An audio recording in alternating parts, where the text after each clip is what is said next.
Our festival is dedicated to health. We are all spiritual souls. A person is a soul. The soul is located in the heart area right here, a small spark like an atom. The soul has consciousness. Consciousness is the energy of the soul. The soul's energy permeates the entire human body completely.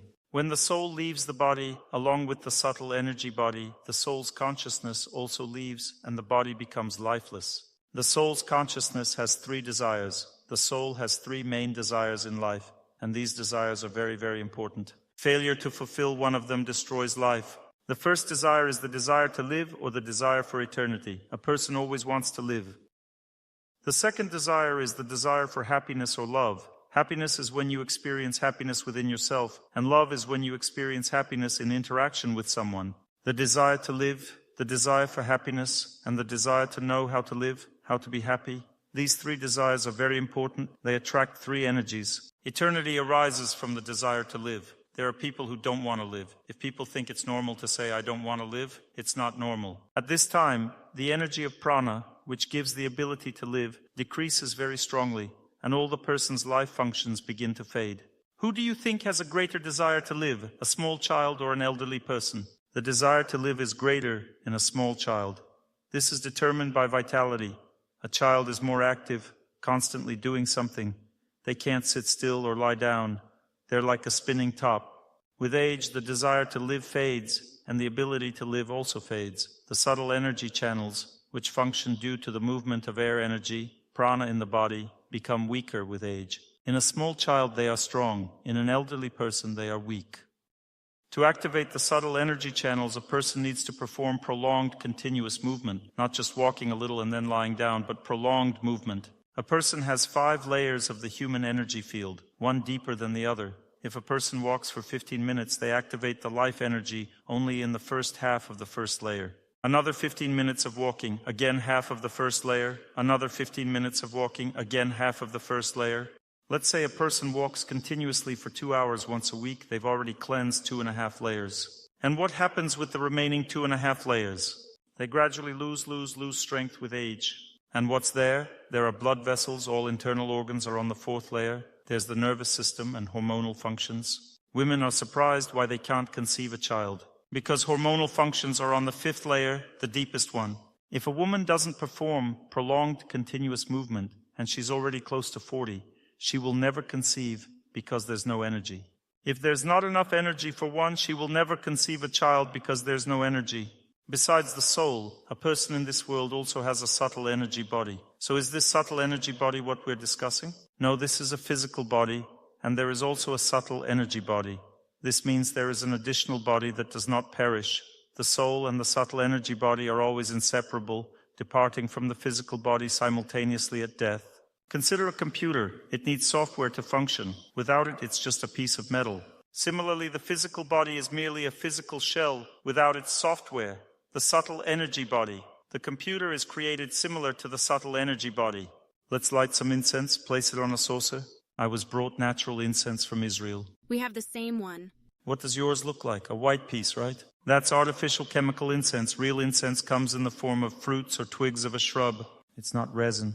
Imagine if you always saw only a hologram of Dr. Torsunov and said that you knew him, that he was so transparent. But in reality, the real Dr. Torsunov is different. It's the same with incense. You're only familiar with the chemical one because you use it. Now we'll light the real incense, which is in the form of twigs. We're talking about the subtle energy body because little is known about it, yet our life depends on it. Let's say we were standing in cold water in Odessa. What was happening to the physical body? It was freezing, turning blue. But at the same time, Dr. Torsunov was urging you to keep standing. Is Dr. Torsunov some kind of beast? During this period, we were filling our subtle energy body with water energy. The subtle energy body has 3 energies: water energy, sun energy, and air energy. When we entered hot water, what were we filling the subtle energy body with? Sun energy. When we were in cold water, we were filling the subtle energy body with water energy. And tomorrow we'll be filling it with air energy during the run. In cold water, our physical body was freezing. That's why doctors say that staying in cold or hot water for a long time is harmful. They're referring to the physical body. But I urge you to stand. What did we do? First, we cooled down the physical body, and then we warmed it up a little. This way, we brought the physical body back to normal, so the body stopped feeling cold. At the same time, what did we feel inside? Lightness, calmness, and relaxation. This is how a person feels when filled with water energy. In our soul, we have knowledge, eternity, and happiness. In the subtle energy body, there are three similar energies. Water energy is analogous to the energy of knowledge. Air energy is the energy of eternity. Sun energy is analogous to happiness. Are these energies present in the physical body? What do they look like? We drink water. We can't live without it. We breathe air and can't live without it. And we eat food. This is sun energy. All food in this world grows thanks to the sun. Nothing will grow without it. Just as we can't live without water and food, can't breathe without air, our spiritual body constantly needs the desire to live, know, and love. Let's say you filled your psyche with water energy. What do you feel now? You feel calmness, you easily absorb knowledge, nothing bothers you, there's no fuss. When a person becomes calm, the energy of knowledge moves easily inside. Water is the energy of knowledge. Now let's talk about the energy of eternity, movement. How can we determine who has more energy of eternity, a child or an elderly person? Children move briskly all the time. And imagine if old ladies move very nimbly. For example, old ladies run up to children and say, "Come on, let's run to the lecture." But this doesn't happen because as people age, they become slower. The slower, the less life energy. If you see a person walking very slowly, it means they will probably die soon. If an elderly person is used to running once every 6 days, cleansing their entire subtle energy body, will they live longer? Of course, because they are filling their subtle body with energy. Are we enriching our subtle energy body or not? It's always as if it's hungry. Why do people generally feel bad? Why do they feel despair inside? Do you know what despair is? It's a lack of water energy. Do you feel despair right now? No, everything is fine. There's no despair because there's enough water energy. If a person lacks air energy, their willpower functions suffer. This means it's difficult for them to get out of bed, they can't go to sleep on time, it's hard for them to concentrate, think, and it's difficult for them to achieve goals. A person can't make themselves do anything and feels tension at the same time. This indicates that the person lacks air energy, eternity. In such cases, psychologists advise to lie down and relax. So a person lies down, relaxes, and their hands naturally come together on their chest. Then others might place a candle in these hands and light it. To truly replenish oneself, one must engage in movement and absorb the energy of eternity. When I turned 50, I realized for the first time that I needed to fill my body with energy. Can one really live in such a way that after running 500 meters at the airport, they feel as if they're suffocating? Back then, I didn't fully grasp these concepts, but as I began to study and understand them better, and as I started cleansing my body, I directly experienced what it means to be truly filled with energy. After 2.5 years, it feels like life has been rekindled within me. I sense a rejuvenation, as if I've become young again. As people age, they often encounter stiffness and become accustomed to it. Getting out of bed becomes a struggle. Their lower backs remain perpetually bent, and they attribute it to simply aging. Yet Dr. Torsunov, at 59 years old, still exudes vitality. I am already 40. My dear friends, I'm 59 years old. Would you guess? I'll run, and the youth will barely make it halfway across the Dnieper River. We'll race, and you'll see that not all young people can keep up. Only a few brave souls will. This indicates a substantial amount of life energy within the body, signifying that life is indeed thriving. Humanity is losing something crucial in this world. We are unaware of the subtle energy body. This subtle energy body thrives when a person engages with the outside world. The energy of space allows one to absorb the vitality of water, air, and sunlight. If you remain indoors in a confined space, the aging process accelerates because the subtle energy body becomes stagnant. It's crucial to activate the subtle energy body. Why did you feel cold when you entered the water? Why do some people feel cold in water while others do not? Was I standing there freezing? Was it noticeable? We're discussing energies. When a person stays indoors, energy circulation diminishes. There's no interaction with the space within a room. When a person interacts with space, the energy of water, air, and the sun quickly integrates into them. This is how space functions. Indoors, energy doesn't integrate as effectively. There's no space for it to enter. Gradually, a person's subtle energy body becomes accustomed to a low-energy routine. Low-energy routine means you can't get nervous, you can't conceive children, you should work less, think less, do everything less, because there's no strength. What does the Earth's energy do? It preserves energy. The closer to the ground a person lives, the more energy from water, sun, and air is preserved. It's like feeding a horse that doesn't gain weight. This expression refers to a person who eats but stays thin. They eat and eat but still remain thin. Where does the food go? Either they have a worm inside that eats everything, or something else. There's some reason the food doesn't nourish them. They eat and don't gain weight, always staying thin. If a person lives on the 20th floor, it will be like feeding a horse that doesn't gain weight. They run, walk, go up to the 20th floor, and all the energies start to dissipate. The energies are not preserved, or rather, they are preserved, but not in the same way. When a person lives on the first floor, their energies are preserved 100%. If they live on the 20th floor, then their energies are preserved at 70%. And if they live on the 50th floor, only 50% of their energy is preserved. People pay a lot of money for panoramic views. They buy huge apartments for enormous sums, and all their energy dissipates. Where do cerebral palsy and autism in children come from?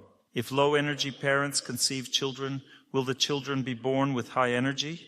No, the children will also have low energy. And the less energy there is, the harder life becomes. When there's insufficient water energy, a person becomes vulnerable and sensitive. Cerebral palsy means a child can't attend school, can't interact with other children, and is fearful of everyone. There's a lack of water energy.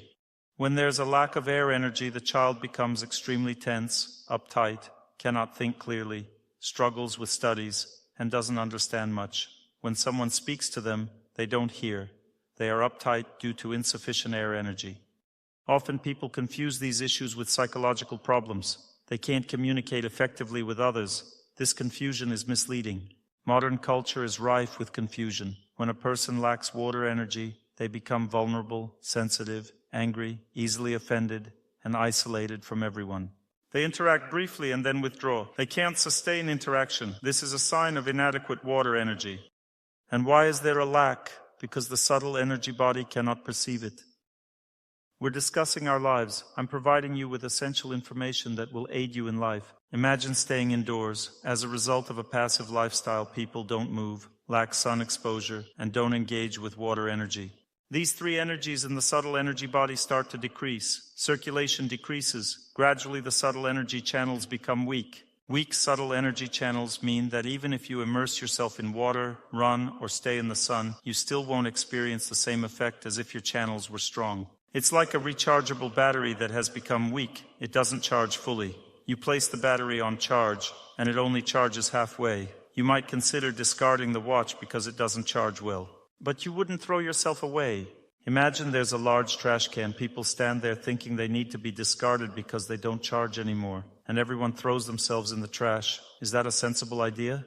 Our battery, unlike a watch, is recoverable. It just doesn't recover quickly. It requires time to restore. When you enter the water, you can easily gauge how much water energy you have. How can you determine this? By how you feel.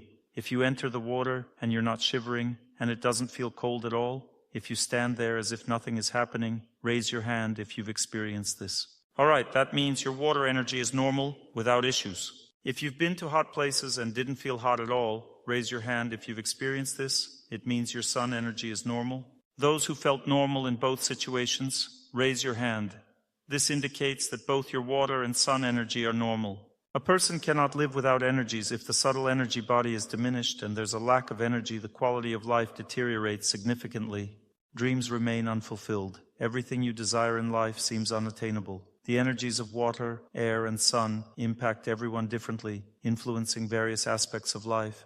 For instance, if a person suffers from water energy depletion, this often manifests as a significant issue in their personal life. For some, the impact is felt primarily in their health. For others, it predominantly affects their work.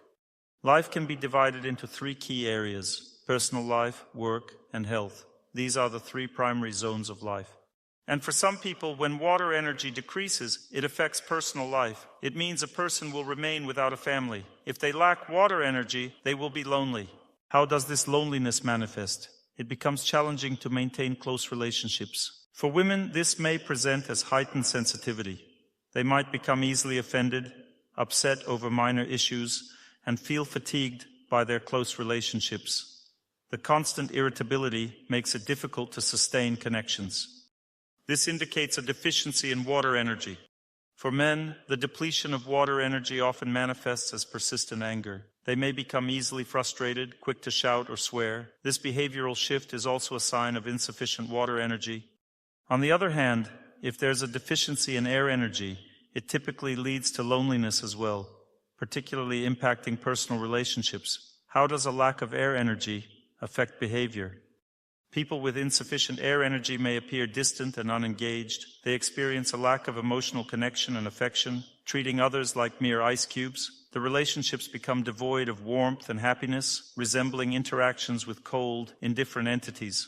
There's a noticeable deficiency of sun energy in personal life. The person becomes unpleasant and interactions become taxing. This indicates a lack of sun energy. So how do we interpret this?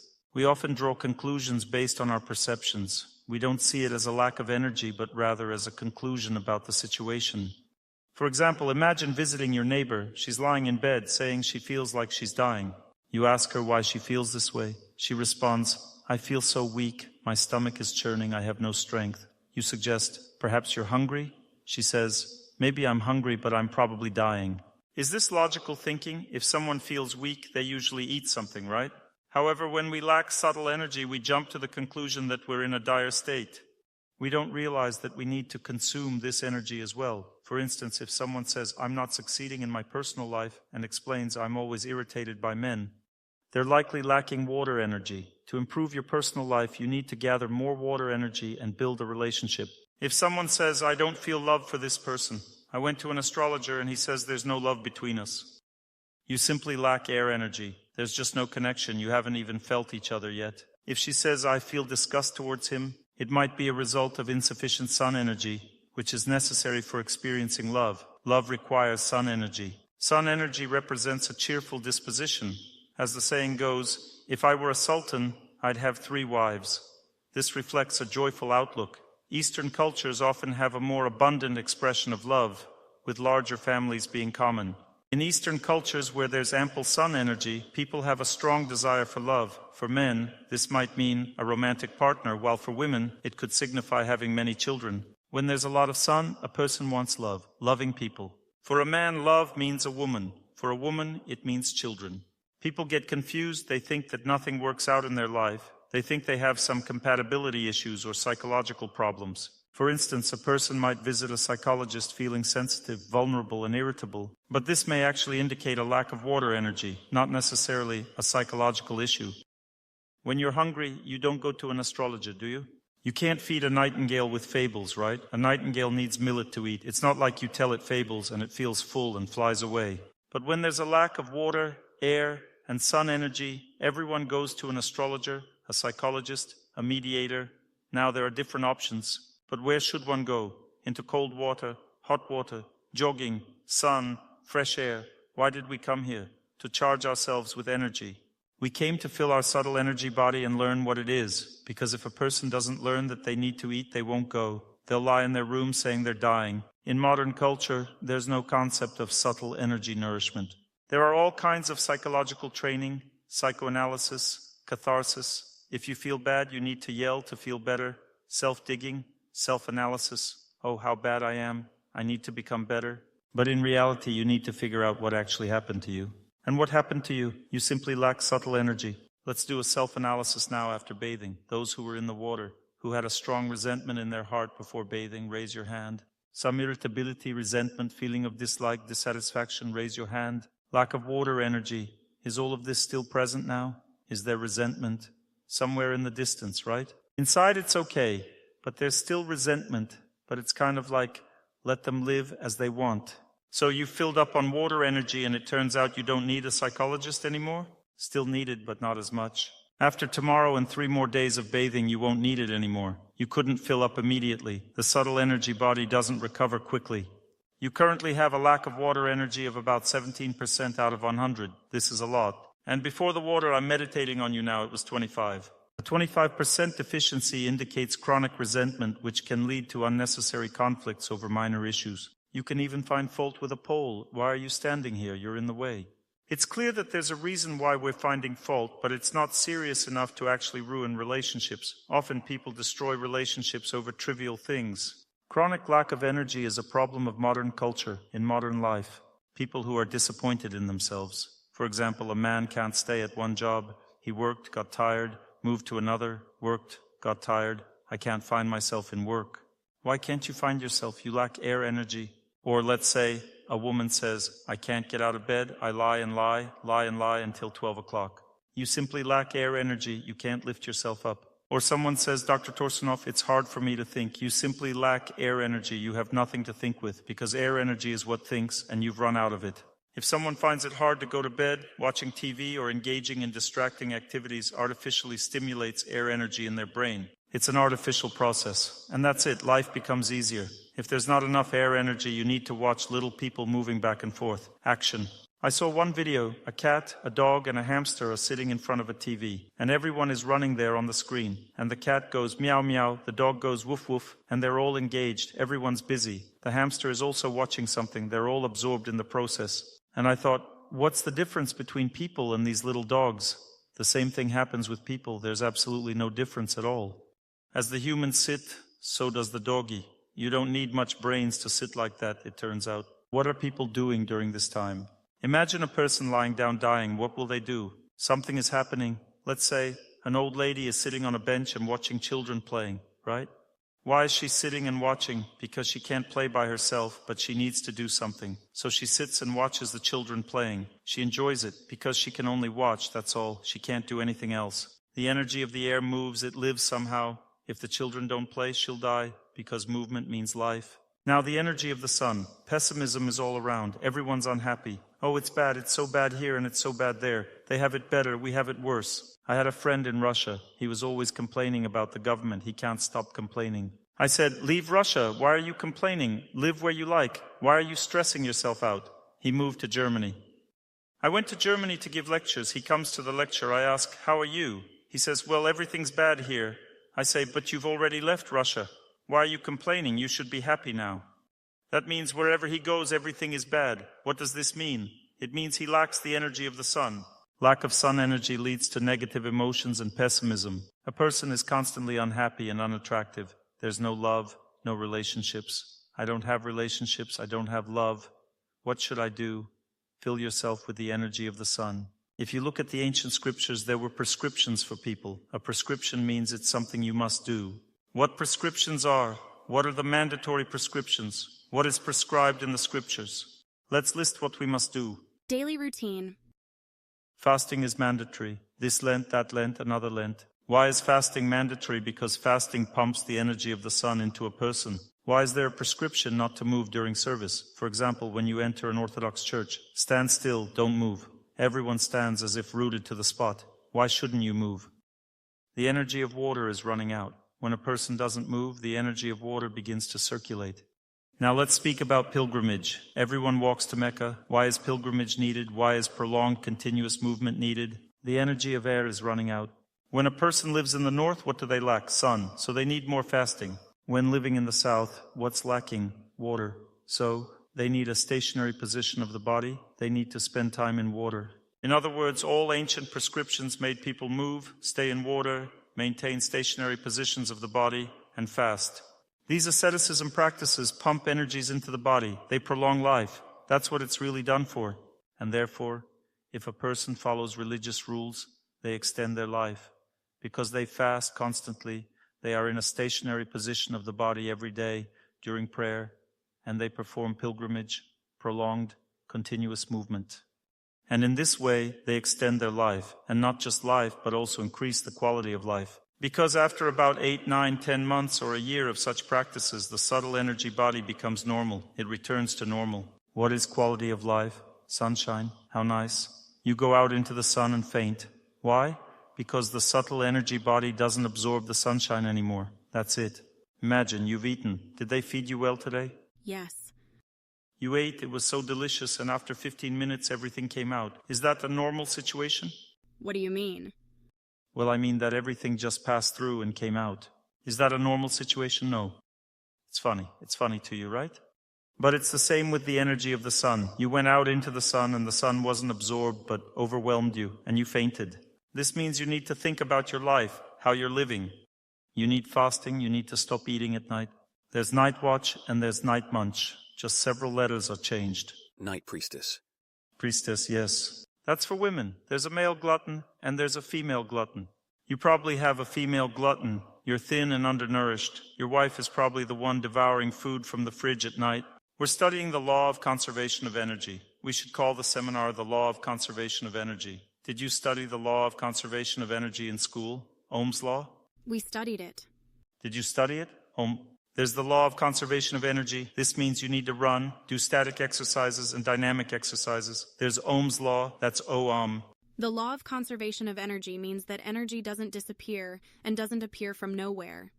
It moves from one object to another. Energy moves from one object to another. It moves to us from the sun, water, and air. It doesn't disappear. It doesn't appear. It moves from one object to another. We need it to move into our object.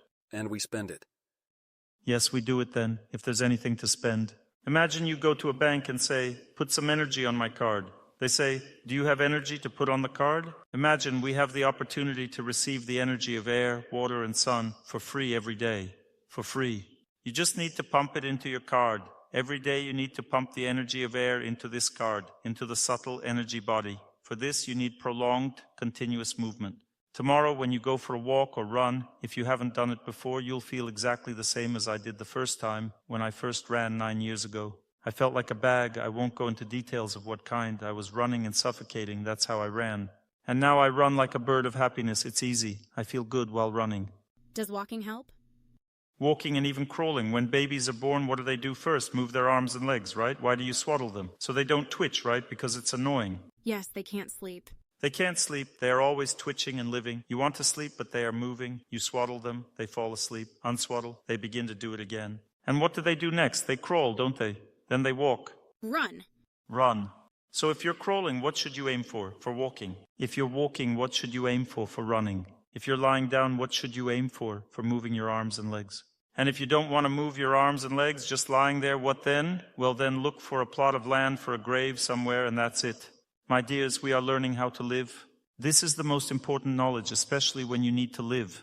The subtle energy body recovers very slowly. For example, if you do this procedure once a week, sit in cold water for 5 energy layers, then in a sauna for 5 layers or 3, as much as you can, or then again in water for 1 layer. Then only after 8 months you will have a complete restoration of your subtle energy body with water energy. If you walk for 4 hours every 6 days, it will take 8 to 9 months for a complete 8 energy restoration, or prana, in your subtle energy body. You will be filled up to 100% only after 8 months.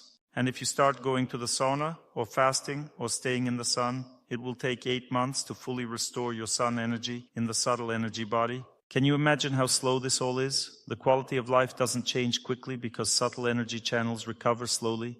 It takes time for them to recover. And everything should be done gradually.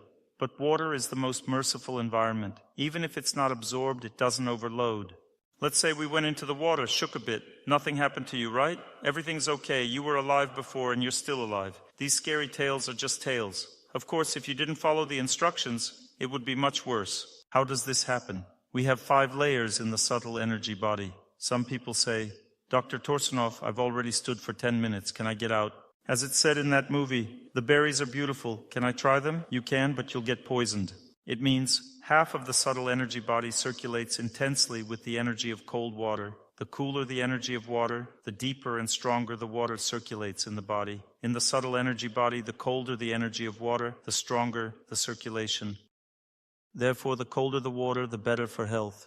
It circulates strongly, while the inner part of the subtle energy body doesn't circulate at all. Imagine that 1/2 of your kidney is filled with water energy and the other is not, and you get out of the water. What will happen next? The kidneys will simply burst. There will be chaos. Imagine we remove air from half of a room, while the other half still has air, and then we remove the partition. What will happen? You'll be swept away, you'll stick to the wall. Because this imbalance between air energy in the room will create a blast wave. What causes an explosion? It happens because of energy imbalance. You know, a vacuum bomb. The vacuum suddenly disappears. Or if you are in an airplane, it could get into the air pockets. It means there's no air, and the plane suddenly falls down. Such imbalances can occur in your body if you get out of the water too early. Why stand for so long? Why is Dr. Torsunov torturing us? So that you can live happily on this earth. It means everything must be done according to instructions for all 5 energy layers. So we are studying this process. Of course, when a person can't walk for 4 hours, they walk as much as they can and gradually increase their capabilities. Sometimes a person is already 70, 75 years old. They probably won't be able to walk for 4 layers because their body is not as healthy anymore. With water, of course, you can still do practices at that age, but prolonged continuous movement for 4 hours can lead to overload of the body. Even if a person forces themselves to walk, it's already dangerous. The most merciful environment is water. Everything is easier with water. You can get in, stay in the water, then warm up, then stand again. Nothing bad will happen. But when we go tomorrow, watch yourself. Don't pretend that you're as cool as Dr. Torsunov. Run at your own pace within your capabilities. The pace and speed should be yours. If you're tired, then rest. There's no need to overexert yourself. Because it's already harder. It is already more difficult for the body to tolerate the strain of movement. The cleansing associated with the sun is even more difficult. The most aggressive environment is the sun. The most merciful is water. Air is in the middle between them. Do as much as you can. Walk, run. Don't overexert yourself. Run as you can. If someone is walking, don't stop. If you feel it's hard, continue to walk. The whole event will be 1 hour 50 minutes. Anyone can walk for 1 hour 50 minutes. It's not that difficult. Roughly speaking, 1 hour 50 minutes is 9 kilometers. Not that much. 10. Well, 10. 10 then finish, my dears. If they run 17 kilometers in 1 hour 50 minutes, 6 minutes, 30 seconds per kilometer. I managed to run 17 kilometers 5 times a month. Calculate how many kilometers I run in a month. 85. In a few months, I would make it to the Chinese border and back. How far is it from here to the Chinese border? How far is it? About 100 kilometers? It's 80 per month. My assistant Anton came here. The next day he climbed a mountain, 12 kilometers in a few hours, and then ran back down. Moreover, when he climbed the mountain, it turned out that cows were grazing there. He thought there was nothing, but there was a meadow on some steep cliffs where cows were grazing and shepherds walked.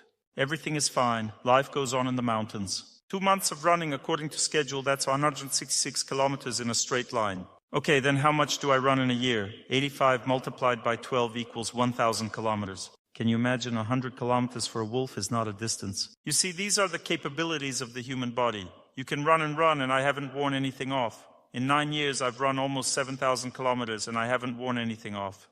They say if you run, everything gets worn out. Maybe everything gets worn out and nothing hurts anymore. Nothing's wearing off, right? I have no pain, nothing's wearing off, no varicose veins on my legs. So everything is fine with us. The body has great potential. The temperature of the water we went in the other day is nothing to me. I can go into an ice hole, and it's fine. I don't even shiver. Our Veronica feels better sitting in an ice hole than in this water, right? Is this colder? She got into the ice hole and felt warmer there because the cleansing is going faster. So we are studying the quality of life.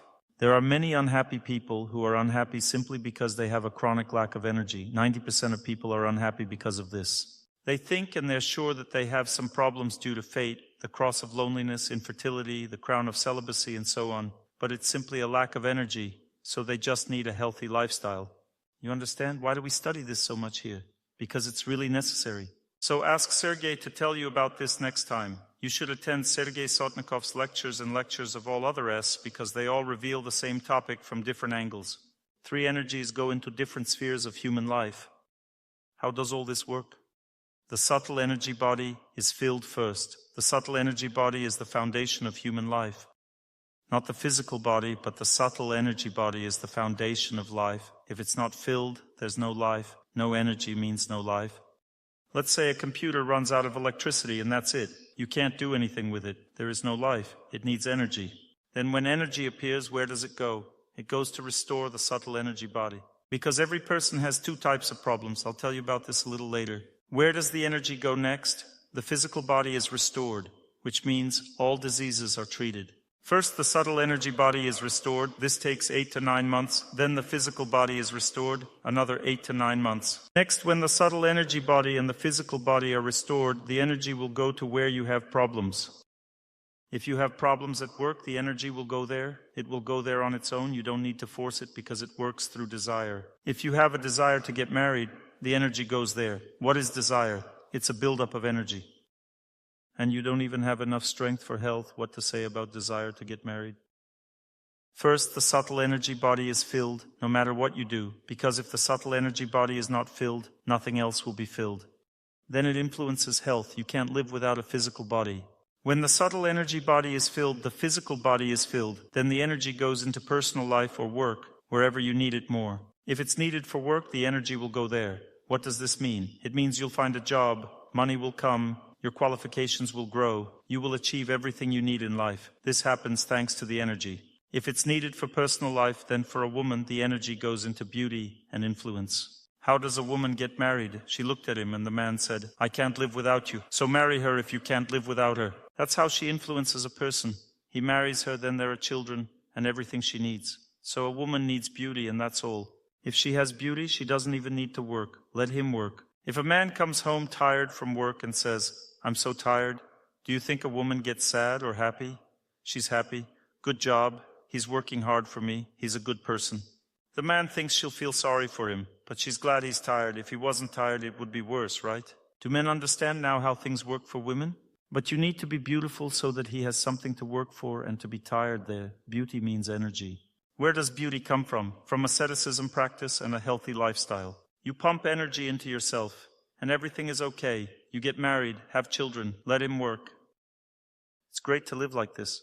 Now for a man, he wants everything to work out in his life. If there is a lot of energy, then everything works out. He can do this and that. Everything is achieved. Any obstacle is overcome. Is energy a visible or invisible thing? You say, you need luck in life.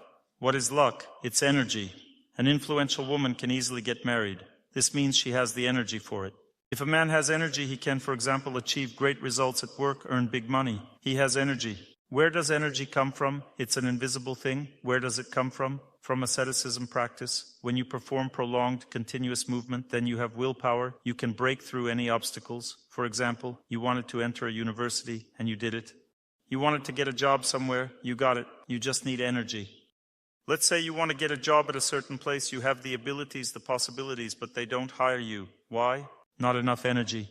You need energy. Therefore, you need to think very seriously about what you lack in life. The older a person gets, the less energy they have, and the more asceticism practice they need to do. A child may not need to do these asceticism practices because they have enough energy. But the older a person gets, the more they need it. Every day the burden gets heavier. There's a song about this, so there's less and less energy left. How is the subtle energy body structured? 3 energies rotate in it. The energy of water, called ojas in Sanskrit. Why is it called ojas? Because some confuse it with water, thinking that water moves inside us, but it's the energy of water. Let's say you come to the sea and you feel calm. This calmness means the energy of water. You say, I came here and it's so easy to breathe in the mountains. This is the energy of air. It's not the oxygen here, but the energy of air. There's more air energy in the mountains, so it's easier to live, easier to get out of bed. You woke up so early because there's a lot of air energy. What are mountain people like? They have a lot of energy. This is the energy of the mountains. Where there are mountains, there's air energy. They all have such a strong gaze. They ride horses, they dance. How do mountain people dance? You can't keep up with how their feet move. What are the dances like on the plain? They are slow and gentle. And what about mountain people? They have more energy. This is how the energy of air works. An eagle-like gaze. This is the energy of air. I arrived in Pyatigorsk. I asked, what do you generally call people here? I said, Pyatigorsk residents? They answered, yes. And what about women? Pyatigorsk ladies, or what? And old men? They say, we don't know, Dr. Torsunov. I said, let me come up with something for you so you'll know. Go ahead, they said. Call the old ladies Pyatigorushki and the old men Pyatigorkichniki, because everyone comes there for treatment. Pyatigorchichniki. Pyarigorki, Pyarigorkichniki, Pyarigorushki. Women, old ladies are Pyarigorushki. First, we begin cleansing with the energy of water. The first thing you need to learn in life is to stay in water. This first practice doesn't require much effort. I usually tell people in 28-degree water you should stay for 70 minutes to cleanse 5 energy layers. 28 degrees, 70 minutes. How long did you stay in the water today? What do you think is easier, 20 minutes or 70 minutes? Imagine you need to swim in a pool in 28-degree water for 70 minutes. Is that okay? When you get home, try it. And it's better than staying in cold water? Good, right? Maybe, but it's hard for me. I stay there thinking, Lord, when will this all end? Let's say you went into water, stood there for 20 minutes, the subtle energy body got cleansed, and the cleansing was deeper. In an ice hole, it's even faster. It takes 4.5 minutes, and that's it. Complete cleansing. In an ice hole, it's 4 degrees, 3 degrees. It takes 4.5 minutes, and you're done. You're free. And that's it. And the cleansing is 5 times more effective than even in this pool where we were today. But you won't be able to do it. Let's say you put your foot in, it will cramp up. What does this mean? It means your body can't absorb such strong water energy. That's it. You can't do it. So you don't have this ability, right? And what do you think? Who has more, the energy of water, the energy of air, and the energy of the sun in their body? A woman or a man? It's the same. Both women and men need to run, need to stay in water, need to practice fasting. It's all the same for both. So we start by staying in water. But when a person just stays in water, Gradually, they become overloaded with water energy, and problems begin. This energy doesn't assimilate in their bodies. It needs to be absorbed. It's flowing freely, and for it to be absorbed, you need to practice the stationary position of the body. When a person stands near a wall, water energy begins to circulate inside like this, moving, and if water energy moves poorly, what happens to the person? Everything swells up. Legs swell, arms swell, there's heat in the body, some tingling. It's difficult for them because water energy starts to move. It doesn't move normally in their body. What did I do during the online lecture today? I sat in the diamond pose. Why? So that the water energy would be absorbed. I went to the pool today and then decided to absorb this energy, and I did it. I was sitting in the diamond pose for 65 minutes, 5 energy layers were cleansed, and water energy was absorbed. Static exercises should be done 4 times a week. Water energy dissipates the fastest. Why are we so nervous? Water energy dissipates the fastest, and it's absorbed the fastest. If you stand in water for 20 minutes, water energy is absorbed into all 5 energy layers. But for air energy to be absorbed, you need to walk for 4 hours, and for sun energy to be absorbed, you need to practice fasting for 60 hours, or stand in the sun for over 2 hours. So water energy cleanses faster, and to start its circulation, stand for 65 minutes near a wall. To start the circulation of air energy, you need to walk for 4 hours. And to start the circulation of water energy, stand for 65 minutes near a wall. To start the circulation of sun energy, you need to stay in a sauna. We started the circulation of sun energy today by sitting in hot water, but this start is superficial. A deep start is given by fasting. 60-hour fasting makes the energy of the sun circulate deeply and intensely. When is such an intense start needed? When a person is at risk of cancer or has excess weight. If a person does not have enough sun energy, one is overweight, has a risk of cancer, it means there are toxins in the body. So you need to seriously start the circulation of the energy of the sun in the body. You need to start fasting as soon as possible, otherwise get ready for death. As the song goes, if you're weak, prepare for death. To preserve health, fortify your body. The next day, in reality, why do we do all this together? Because when a person runs, water, air energy, it's already a quite aggressive environment where a person gets blown through, or there may be some kind of overload of air energy. So, when a person has run, it's always good to finish by staying in water, because water is the most delicate environment. After running, you go into cold water to cleanse 5 layers of the human energy field with cold water. Then you go into a warm sauna to cleanse your subtle energy body, and then finish with water, and it'll relax you completely. You also should practice stationary position of the body. So when a person is in the sun, to be able to stay in the sun, it's also better to start with water cleansing and end with water cleansing. If a person has been in water, then in the sun, then in water again, they will never faint. Why does someone faint? Because they had already been in hot water, and then in the sun, which started a second round of cleansing, and an overload occurred. Was anyone overheated during the dance today? Anyone? No, everyone's fine. Okay? Toxins entered the bloodstream, which means an incorrect lifestyle. Night eating. When a person eats a lot at night, they get filled with toxins, and when the person is exposed to the sun, that's it, they're done. First we do cleansing by using water energy, staying in water. We'll be staying in hot and cold water every day. You need to do static exercises periodically. Or during a lecture, for example, you can sit in the butterfly pose on these chairs. You can sit in the half lotus pose on these chairs. You can even, I think, sit in the diamond pose, pushing your legs through the gaps. You can stand near a wall. So if you stay in water every day, it means you need some static exercises too. You need to do static exercises to absorb this water. What time will we be walking tomorrow? 6:30. Where do we meet? Have you already looked at the route? You can run somewhere around the resort territory. There's a slope everywhere. Well, there's a slope everywhere here. This is mountainous terrain. There's no place without a slope here. And there are no paths there. No, 17 kilometers on sand. That's already called cardio training, not body cleansing. Okay, we'll be running around here on this territory. How are we going to run? How will we run? Back and forth so that we can see each other, to rejoice, to wish happiness to everybody at the same time. When you run past someone, smile as if you're seeing them for the first time. To scare the maids? Why scare them? You know, they've seen worse. We will be rejoicing. Yes, of course, it's surprising people came here, and instead of getting drunk and crawling, burping under the tables, they're running and wishing happiness to everyone. Damn, what weirdos. Let them get used to normal people. It's not a big deal. If you haven't done anything before, start with water practice and static exercises. Gradually get used to staying in water. Get accustomed to the stationary position of the body. Increase the intensity of practice gradually. Then over time, after a month or two, you can start prolonged, continuous movement. Why? Because if, let's say, you walk once or run twice during the festival now, it's not a big deal. But if you regularly start walking and don't complete the water practice, your body will dry out. When a person moves, they evaporate water energy. Sweat appears and evaporation of water energy occurs. And therefore, it's very important to have enough water energy for practicing prolonged movement to avoid inflammatory processes. When a person enters the water and does static exercises, all inflammations in the body are always removed. What did you just do? You stayed in the water, stayed in the sun, then in hot water, then again in cold water. What did you do to your body? You removed all inflammatory processes. When you stay in cold water, water energy enters you and removes all inflammatory processes. When you enter hot water, what do? You start to increase metabolism so that this water energy begins to heal you. Then you enter cold water, removing all overheating. And now what's happening to your body? All inflammatory processes are actively being healed. Who had something hurting and it stopped hurting? Raise your hands. See how many people. And who had nothing hurting and it started hurting? What if my arms started hurting after the pool?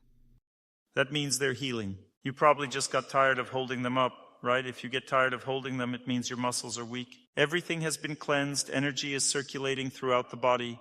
Is it hurting a lot or just aching? If it's aching, it's healing. Remember, when something aches in the body, it means healing is happening. If you do all the practices, it will ache over and over, then it will heal, and you'll feel just fine. When a person stays in hot and cold water, mainly anti-inflammatory work is happening in the body. But when you start walking, doing prolonged, continuous movement, then the healing process will begin. When prolonged, continuous movement starts, everything gets healed. The healing begins with the joints. First, all the joints start to ache one by one. One aches, then the next. You shouldn't be afraid of this. Everything will ache, the whole body. One joint, then another, then a third. That's how everything will heal. Moreover, the same joint might ache for a long time, half a year, for example. Then the next one, then the next, and so on. It's important to understand that when joints ache, you need to do water practice. Stay in water to cleanse 5 energy layers, then warm up a little, then go back into the water. This practice is necessary for all inflammations to pass, for everything to heal. So we start with water practice for 2-3 weeks, then start prolonged continuous movement, then after walking for 2-3 weeks, start fasting. Fasting means the absorption of the sun's energy. When a person doesn't eat, they absorb the sun's energy. It's very high quality, pure energy that heals everything. What do you think? If it's easy for a person to practice fasting for 24 hours, will it be difficult for them to stand in the sun? Let's say a person fasts for 12 hours, then it's easy for them to stand in the sun for 40 minutes. They won't even feel their head getting hot, because they've already pumped the sun's energy through fasting, and when they go out in the sun, they absorb it easily.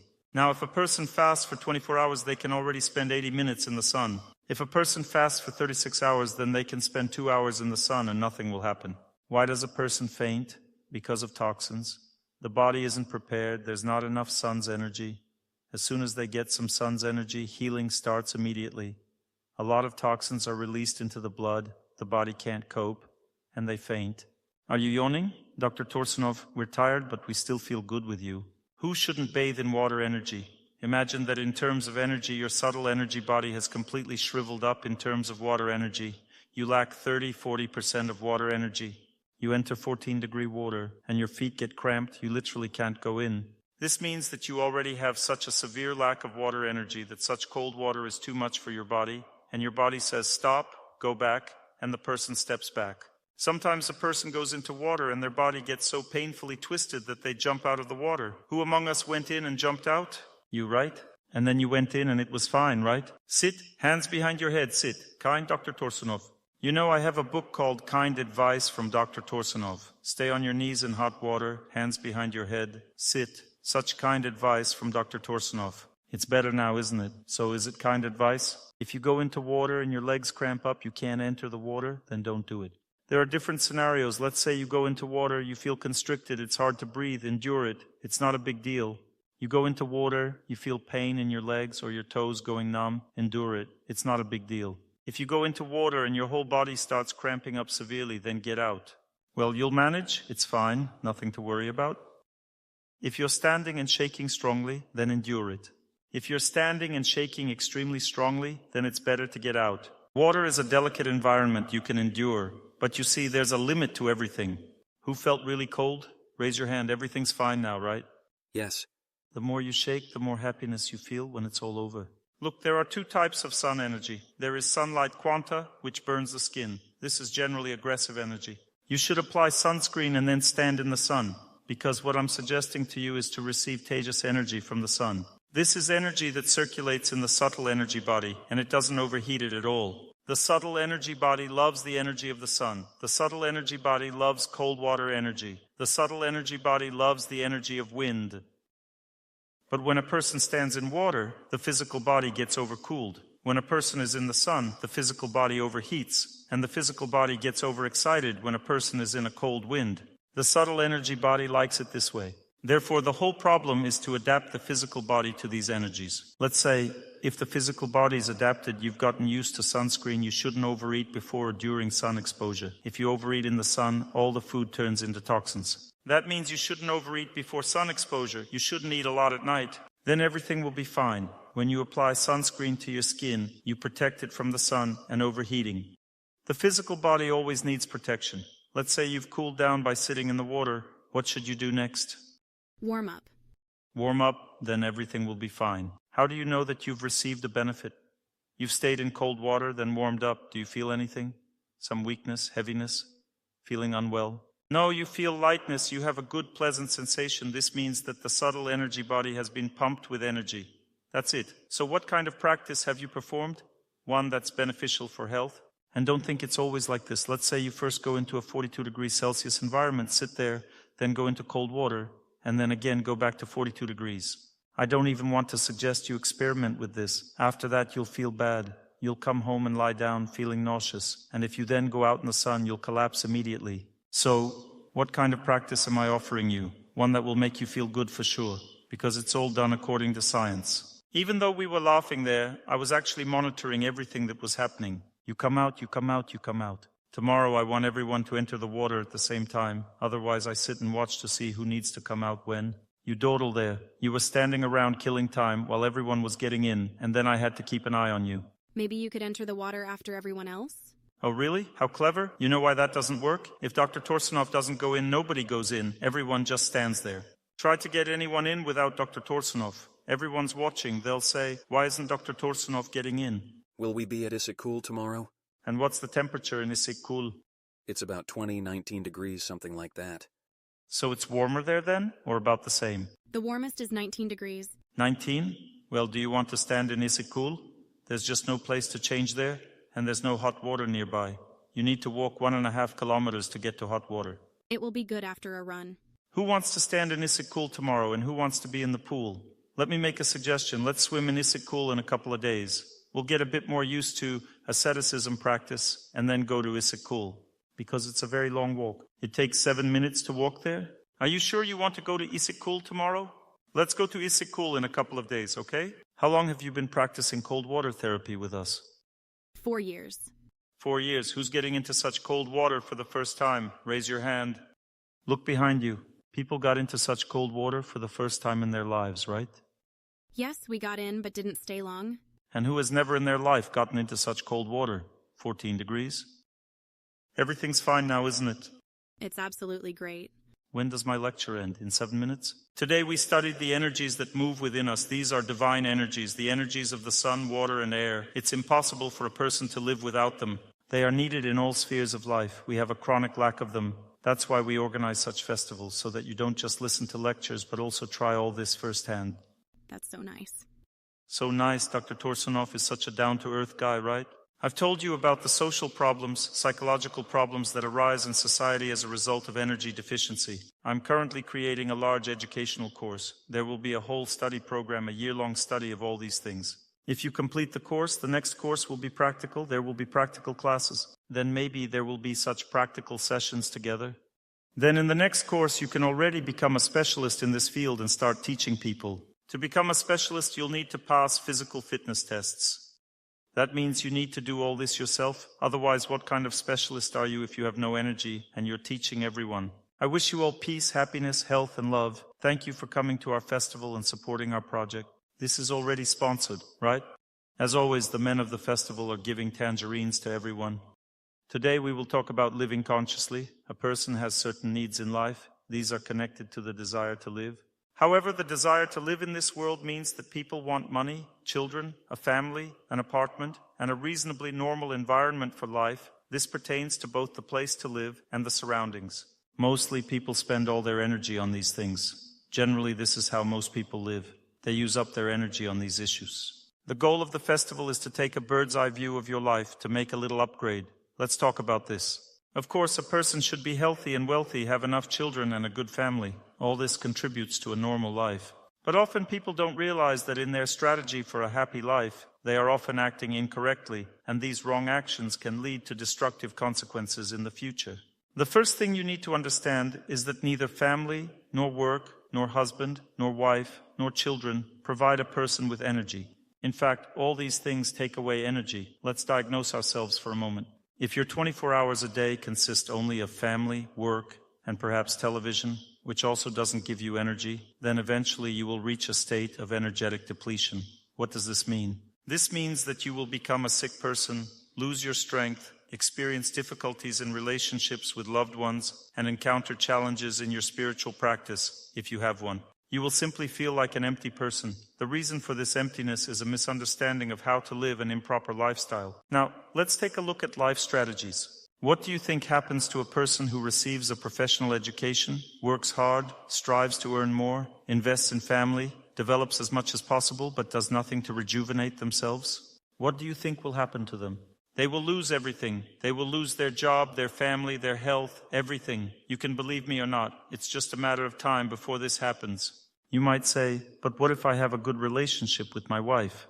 If you lack the energy of air, then you will not have a good relationship. You will lack strength. I recently spoke with someone who wants to have a normal relationship with his wife but lacks the energy. That's it. If you lack the energy of water, you will be sensitive, vulnerable, and feel very poorly. Go see an astrologer and they will tell you that you are incompatible, which is why everything is bad. Then you will start thinking about how to escape and find someone with whom things will be better. If you don't have enough solar energy, you will be depressed, feel poorly, and always feel unhappy and worn out. So a person has a switch in their psyche. This switch represents their well-being. And for most people, this switch is broken. They don't realize that if they don't want to go outside, it doesn't mean they shouldn't. If they don't want to go to the gym, it doesn't mean they shouldn't. If they want to go to bed later, it doesn't mean they should. If they want to get up later, it doesn't mean they should. This means that the switch for restoring energy is broken. Because of an improper lifestyle, a person gradually enters a funnel state where they are sucked into a bad fate. How to determine if you're living in a state of a vortex? A person can't get up at 6 in the morning. They need to sleep until 10, 12. This is in a state of a vortex. A person cannot go to bed before 10 in the evening. They need to go to bed at 11, 12, or 1. They simply cannot. This is a funnel state. A person feels the need to eat a lot at night. This is a funnel state. They are destroying their life. A person cannot forgive. They live with grudges for years and cannot forgive. Through this grudge, all their energy is drained. This is a funnel state. Everything they have accumulated will go there. A person breaks the rules of spiritual life, infidelity, drinking, stealing. We are studying the signs of the destruction of my life. It's not destroyed yet, but it could be.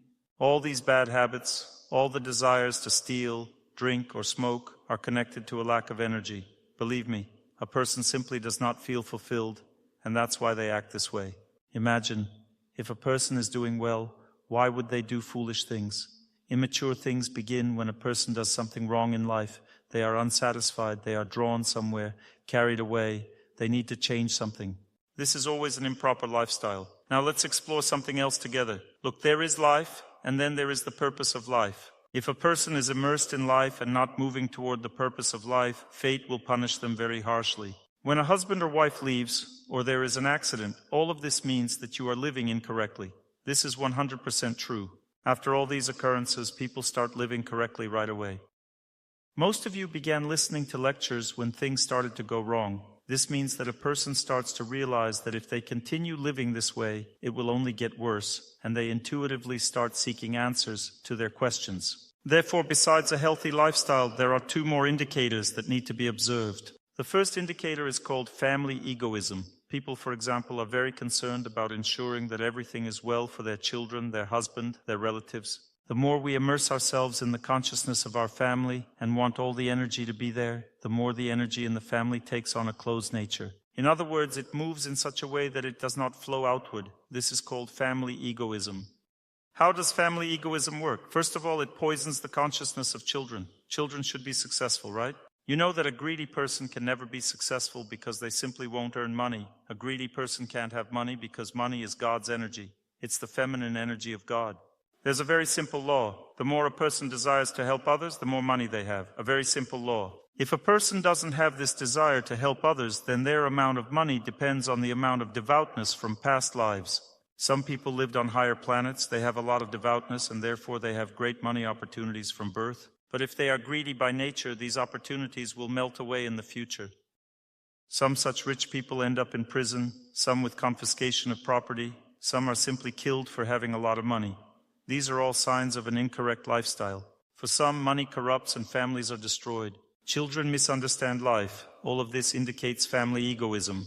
Because when people are deeply immersed in living for themselves, it leads to a deterioration in their lives and a souring of their energy. You know how sometimes you enter an apartment and just want to leave? Has that ever happened to you?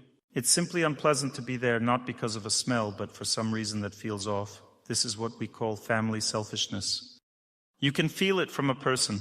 Sometimes when you enter someone's home, you feel very comfortable there. You enjoy the food and staying in that house. This means it's a selfless family that helps others. But if a family is selfish, you don't even want to be in that place. It feels very unpleasant and the food is filled with negative energy. Eating food in that house could make you sick.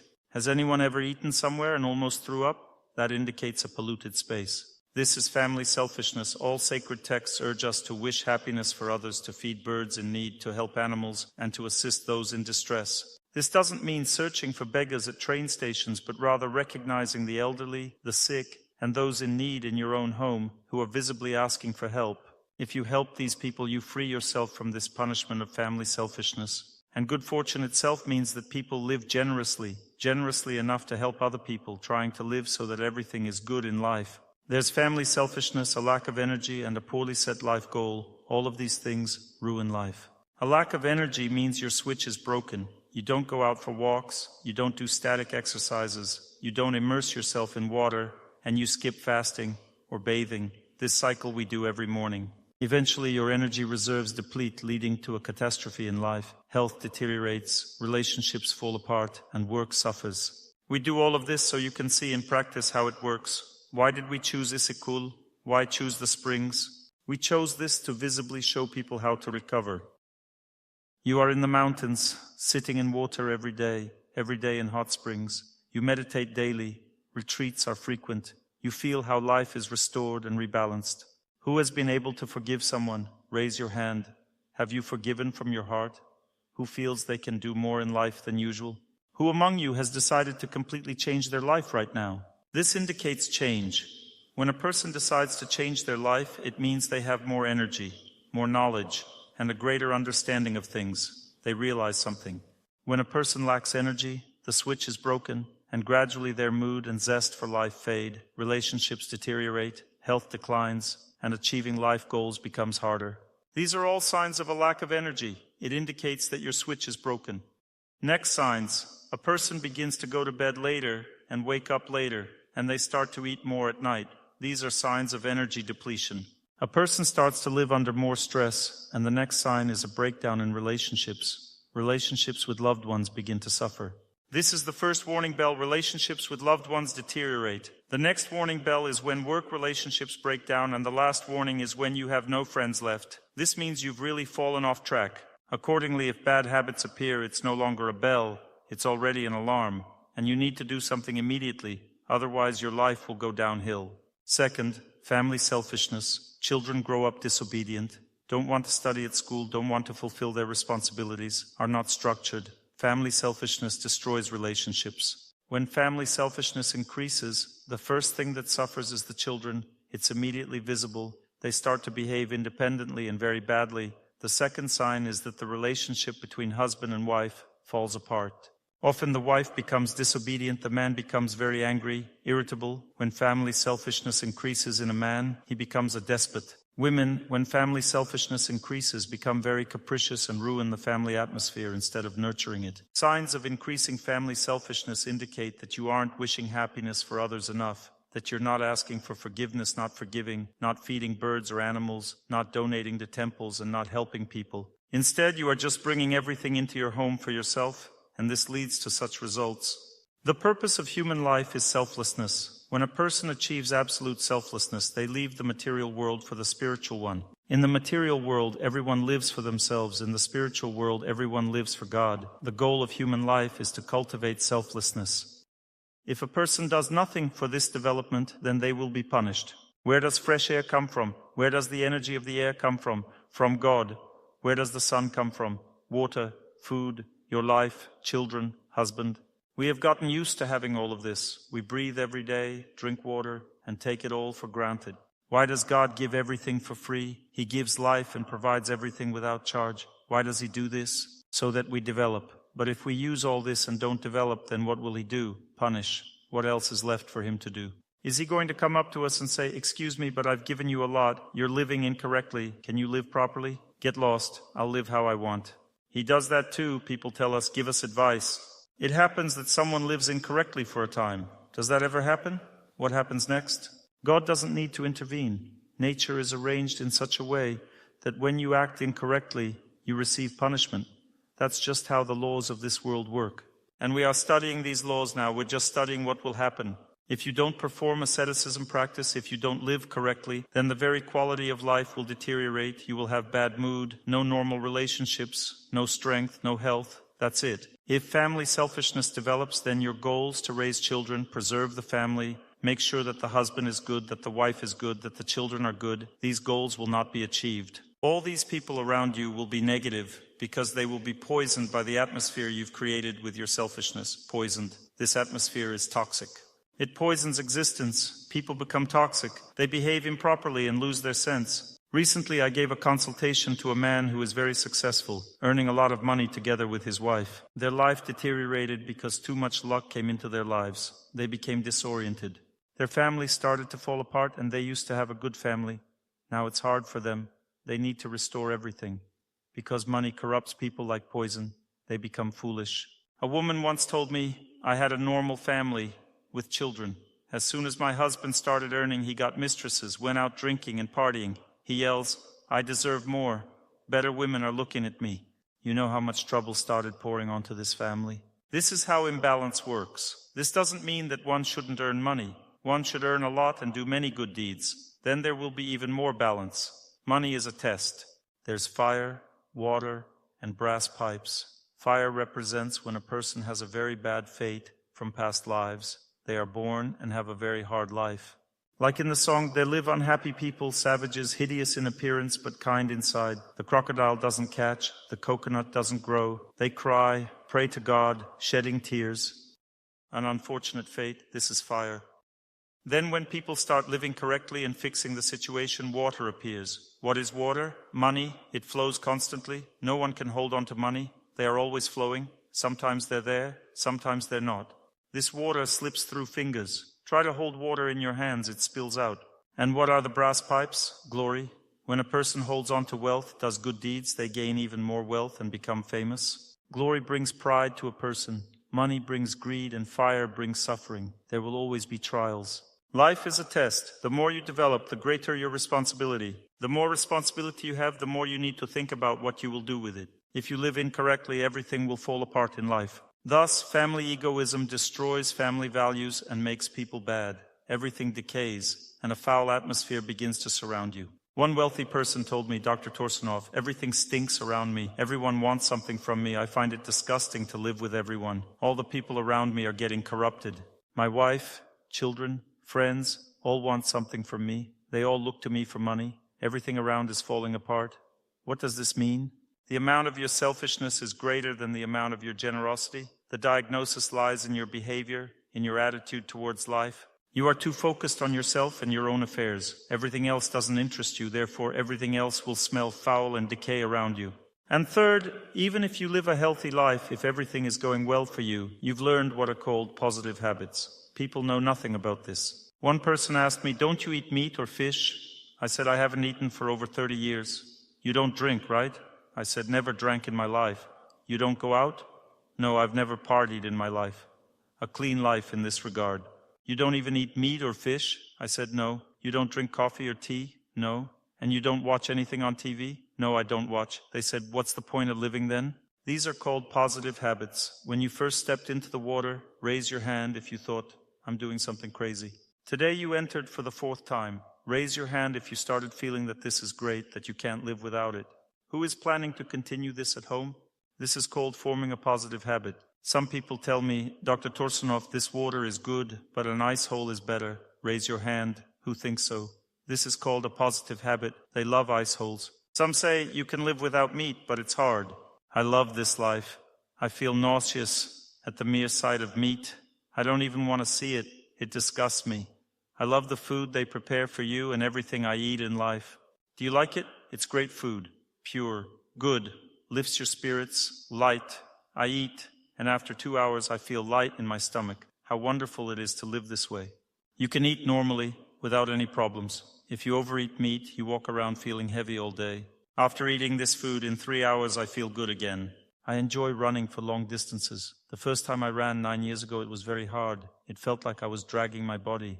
Who here has tried running and felt like you were barely dragging your body along? I felt the same way. I was 50 years old when I ran for the first time. Now I feel like a bird in flight. I run easily, comfortably. I run normally, feeling good and light. This is a positive habit. I don't force myself to run. I want to. My legs urge me on. It's time. Run, run, let's go. They enjoy it. They run. I also enjoy fasting. Finally, the fast has come. I will fast well. Positive habit. Waking up early is a positive habit. Going to bed early is a positive habit. Eating on time. If someone tries to give me anything other than fruits and dried fruits in the evening, it's impossible. I can eat only twice a day. I can't eat anything in between. I've formed a positive habit. I only eat twice a day, at lunch and fruits in the evening. It's not that I force myself to eat like this. I love eating this way. I really like it. These are called positive habits. They form in a person, and such a life is enjoyable. You want to do static exercises. You want to move for a long time. You want to fast. You want to get into icy water. You want to be in the sun. You want to wish happiness to everyone. These are positive habits. And it takes time to form them. The more beneficial the habit, the longer it takes. It took me 2 years to get used to not eating meat. Not that I wanted to eat it a lot, but I just got used to it. Then one day it just felt good, and that was it. I didn't need it anymore. I was 24 when I stopped eating meat. Now I'm 59. Today I ate sausage. Who was surprised that I'm eating sausage today? Raise your hand. This sausage is made from pure wheat. Today's technology works like this. They wash the wheat, leaving only the protein. Just the protein, all the carbohydrates are washed out. It used to be called bread meat. In ancient culture, that's how bread meat was made. Did you like the sausage in the salad? It's actually a vegetarian sausage. It's not necessary for everyone to live this way. I don't eat breakfast because when the sun rises, that's the best time for health. During that time, I pray, do various practices. And cleansing the body when the sun is rising is the best, most ideal time for cleansing. That's why I don't eat anything until noon to cleanse, and I'm used to it now. The thought of eating during that time actually disgusts me. I've developed a positive habit. Eat breakfast yourself, share lunch with a friend, give dinner to your enemy. That's right, yes, it's a good saying, because dinner should be very light. Dinner should be light. It's better to have breakfast without grains. Breakfast should be light. The best option is fruit. I eat fruit because I overheat, and fruit cools me down. I overheat, so I eat fruit in the evening too. Sometimes it's okay to eat fruit in the evening, but generally most people should eat it in the morning. Dairy, fermented dairy products, fruits, honey, nuts, buckwheat, quinoa, amaranth grains. These are all morning foods, early foods. They digest easily. They never overload the body. Is buckwheat a grain? No. Anything that grows in ears, cobs, or pods shouldn't be eaten either. Ears of grain, cobs, and pods are all foods that should only be eaten during the day, not in the evening or morning. What about children?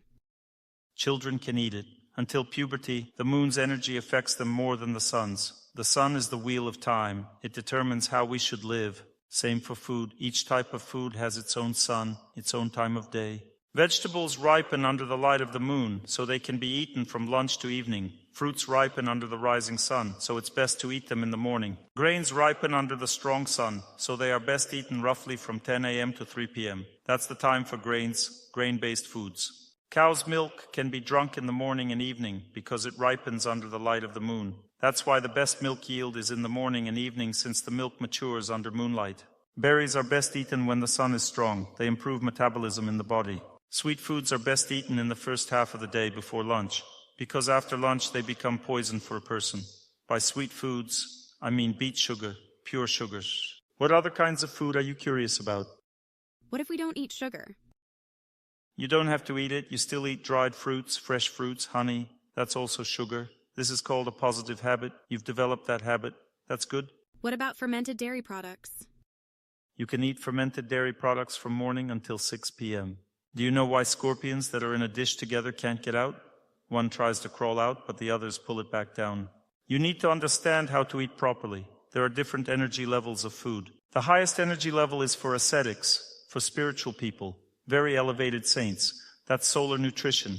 You don't eat anything. You just live off sunlight and get energy from the sun. Ultimately, everything we eat is processed sun energy. The only difference is the level of processing. In other words, the energy of the sun, when absorbed, is the purest food on earth. When a person fasts, they're feeding on sun energy. This is the best form of nutrition. The second best is greens. It's the healthiest food on earth, the best, purest, and most healing. If someone is sick with any illness, no matter what it is, if they switch to greens, they'll be cured of any disease. There are fresh greens, green juices, and stewed greens. We don't know much about stewed greens, but they're also very tasty.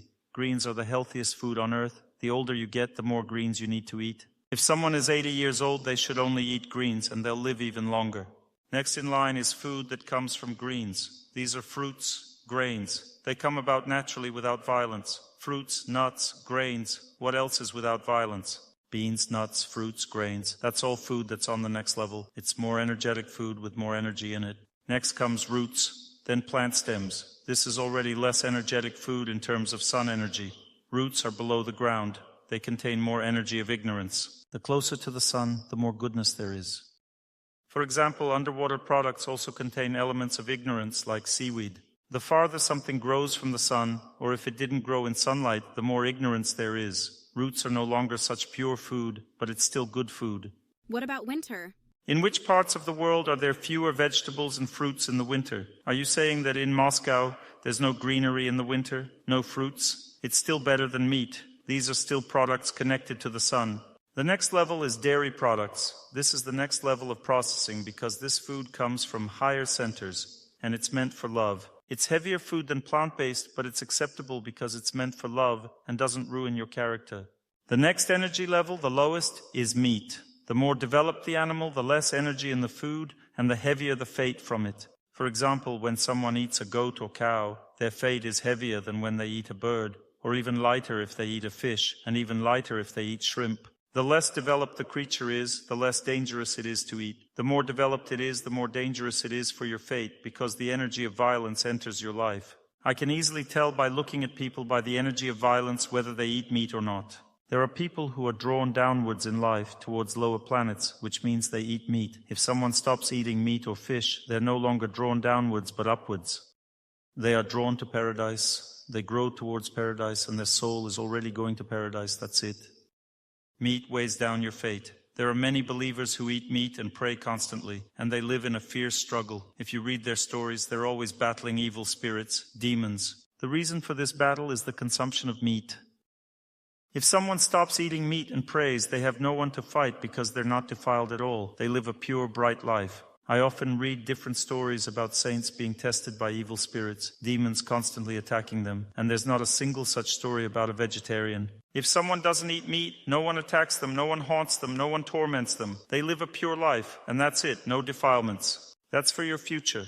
There are different energy levels of food. You should always strive for higher energy food, more greens, more fruits, more grains, and fewer foods that spoil your life. So, we are talking about the quality of life and how to improve it. Now you've touched on the topic of nutrition, which is a challenging subject for many people. I can't give you all the knowledge on how to live correctly, because you won't be able to process some knowledge. As Jesus Christ said, I want to tell you a lot, but you're only capable of taking a little. I've just told you now a little bit about meat eating, and I see half of you have shut down, that this information is overwhelming. You can't internalize such information. You don't have the strength and ability to process it. Let's go back to our main topic. So we are diagnosing our lives. This is a good place when you're bathing in an atmosphere of pure nature, conducting retreats. It's a good time to analyze, to upgrade your life, to conduct an analysis. How am I living? What am I lacking? Some goals are unattainable for you, some are attainable, but you need to set a vector for your path. We choose our path. We go towards our dream, and we must not deviate from the path anywhere. And it's worth taking a step. Time erases the trace. So we are diagnosing life. We lack energy. Everything is falling apart. There are no good habits. People think, I don't like to walk for long walks. I don't like to get into the water. I don't like to sit in the sun to do static exercises. I hate it. I hate all of this. That's temporary. But if you start doing all this, you'll like it so much that you'll never be able to give it up in your life. You've handled staying in the water. I forced you all very strictly by making you stand on your knees, hands behind your head. You've heard. Dr. Torsunov is such a person. He's been torturing everyone harshly all this time. Everyone on the floor, lie down. I said, lie down. One young man tells me, Dr. Torsunov, I tried not to lie down. Then suddenly I was being lifted up. I realized I had fallen. Now I understand why we need to lie down. Today, who felt dizzy when you got out? If you had delayed even 15 seconds more, you would have fainted. So this happens gradually, and a person doesn't even notice. They start feeling nauseous. You lie down for 2 minutes and then get up feeling normal and good. It's a great system. It's the same when coming out of the sauna. After staying in the water, laying in the sauna for a long time, then you go very carefully, or you can crawl out on all fours. I crawled out on all fours once. I felt really bad. I crawled out of the sauna on all fours and then immediately lay down on the floor. I lay a little there and everything was fine. Family egoism ruins life. I'm telling you, you can go to psychologists, astrologers, you can go to all sorts of training. It won't help at all. Family egoism is an energy that moves inward, and it creates chaos. It befouls, and all close ones start to stink. Children become selfish. How to determine if a child has become selfish? They stop obeying. They don't listen to anything at all. If a child doesn't want to obey, that's egoism. How does a wife behave selfishly? She does whatever she wants. How does a man behave selfishly? He yells, swears. Familiar story? How do children behave selfishly? They run around, refusing to obey. And how does a dog behave selfishly? It barks constantly. Let's say you're walking in a village, and in one house the dogs don't bark at all, while in another they're constantly yelling and barking. This is how family egoism manifests itself. This is unconscious energy. It just exists, that's all. It makes dogs angry and capricious with wild, mean eyes. How do angry cockroaches behave? Cockroaches, mice. How do they behave where there's family egoism? They become impudent, crawling everywhere, even on the bed. And how do mice behave? They walk around the house and crawl everywhere. If there's no family egoism, how do cockroaches behave? They're very modest. They eat and leave. Mice are very modest. You can't see or hear them. Everyone is very modest. They're humble. Children are obedient. The wife is kind. The husband is also kind. You see how good it is when you wish happiness to people, help everyone, then everything calms down around you. Even the crow that lives in your yard will never poop on your head. When the environment becomes aggressive around you, both in your house and outside, everything is aggressive, including your neighbors. It means that you owe a debt. There's something you need to start repaying immediately. Women sense this very well. Women maintain cleanliness, and therefore she feels this befoulment. My wife constantly gives away the gifts I bring home. She gives away all the gifts. She does this constantly, never keeps anything. She always feels how important it is to give. This is feminine energy. Female nature senses whether it's clean or dirty. It needs to be clean. But even if you don't have family egoism, and even if you've fully mastered all good habits, but you don't understand that the purpose of human life is God, life will still crack. If a person doesn't strive towards God with all their heart, doesn't pray wholeheartedly, if a person doesn't remember the saints, doesn't think about holiness, doesn't observe pure religious traditions, then life simply passes in vain. It's useless. One man came up to me and said, Dr. Torsunov, I don't know. Maybe my job isn't right. Somehow my life seems to be passing uselessly. I tell him, what does work have to do with it? Do you go to church? Do you pray to God at all? And he says, I think my job isn't right. If I find a better job, my life will be better. I say, if you make a better toilet and put a TV there in the bathroom and put a small library in the bathroom, will your life be better? He says, what does a toilet have to do with it? I say, because you work just to eat, just to live. Work is just survival. Work is not the purpose of life. The purpose of life is your soul, which needs to be saved. And in order to save your soul, you should think about holiness, about those people who have dedicated their lives completely to people and God, who have completely forgotten about themselves. Strive for such a life and for such people. Sooner or later, we all should become like this because the purpose of human life is development. I've had many dreams about serving in the army. It was very difficult to serve there. When I arrived in Minsk after the training unit, they assigned me to a platoon. I was a medical instructor in a tank battalion because I had a medical background. And the warrant officer who was in charge of this platoon sat me down to play checkers with him. I thought he wanted to test my intelligence to see if I could be an instructor or not, and I beat him 5 times. The entire platoon was watching this game very closely. It turned out he was testing me for humility. I beat him 5 times decisively, and everyone was laughing at this warrant officer. I barely survived there for a year and a half because he wanted to destroy me. He simply was developing humility in me. Well, I'm grateful to him. I was the very last one in this platoon. They mobilized me in December when everyone else had already left long ago. I was the very last one. And he said if he could, he would have kept me even longer.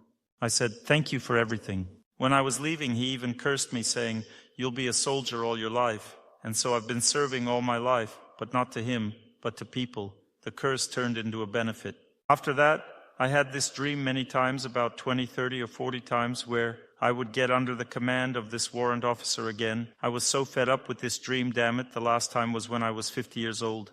And I say, I've already completed my military duties. I'm no longer liable for military service. This is what I say in the dream. I kind of say, I won't go there anymore. But I have my bags there. I'm going there again for retraining, in short. I'm saying, no, I'm done. They can't conscript me anymore. But they changed the law. Now the service is up to 55 years old. That's what happens in my dream. I say, well, the warrant officer is already dead. No, he's a long liver. There's an agreement between countries for the exchange of these servicemen. In my youth, I trained to enter dreams, trying to become self-aware in dreams. First, I learned to sit in a dream, to open my eyes mentally in a dream, then to become self-aware, then to sit, then to stand up, then to jump, then to fly. In general, there's a whole sequence of events developing. I learned all of this, and I decided to use this practice. In the dream, I think, damn, I understood all this that I'm dreaming, and I think now I'll become self-aware in the dream and start to immerse myself very deeply into this dream. I wonder what's triggering me there, what's in this dream that I can't break free of. I started to immerse deeper and deeper. Is it the warrant officer that bothers me? Is he somehow connected to me? No. Is it the military unit in Belarus itself? No. What then? What's connected to me? Why this dream? I went deeper and deeper and everything fell away. The military unit in Belarus, the warrant officer, everything fell away. Then suddenly I look further and see 5 rows of barbed wire. Everyone is walking in striped clothes. Bunks in 5 rows. I'm lying there. I'm sleeping in such a space. I'm in a woman's body. I don't want to be in this concentration camp. I want to help everyone. I want to defeat fate. I saw my past life. I even understood where it was. It's somewhere between Romania and Moldova, somewhere in this place, somewhere in Romania. A concentration camp. I pass away with the desire to help people overcome their fate, and I'm born with this desire. And now I've been overcoming fate and helping people since childhood. So any misfortune, if you fight to the end, even if you pass away, in the next life it becomes a blessing for you, not a misfortune. And the dream didn't end there, and I understood that God showed me all this. I say, what about the previous life? He showed me the previous life. I also had a hard time studying at the university. I realized that it was difficult for me because of my previous life. I sometimes have a dream that I'm studying at the university again for the second time. It turns out that in my life before the last one, I was expelled from the university. And I enrolled there again and studied for the second time and graduated, but it was very difficult for me. I saw how it happened in the life before the last one, and why I constantly feel sick from studying. Then he showed me what happened in the life before that and before that. I thought, damn, why does everything seem to repeat? And in this life, everything is similar to those lives. Everything somehow repeats.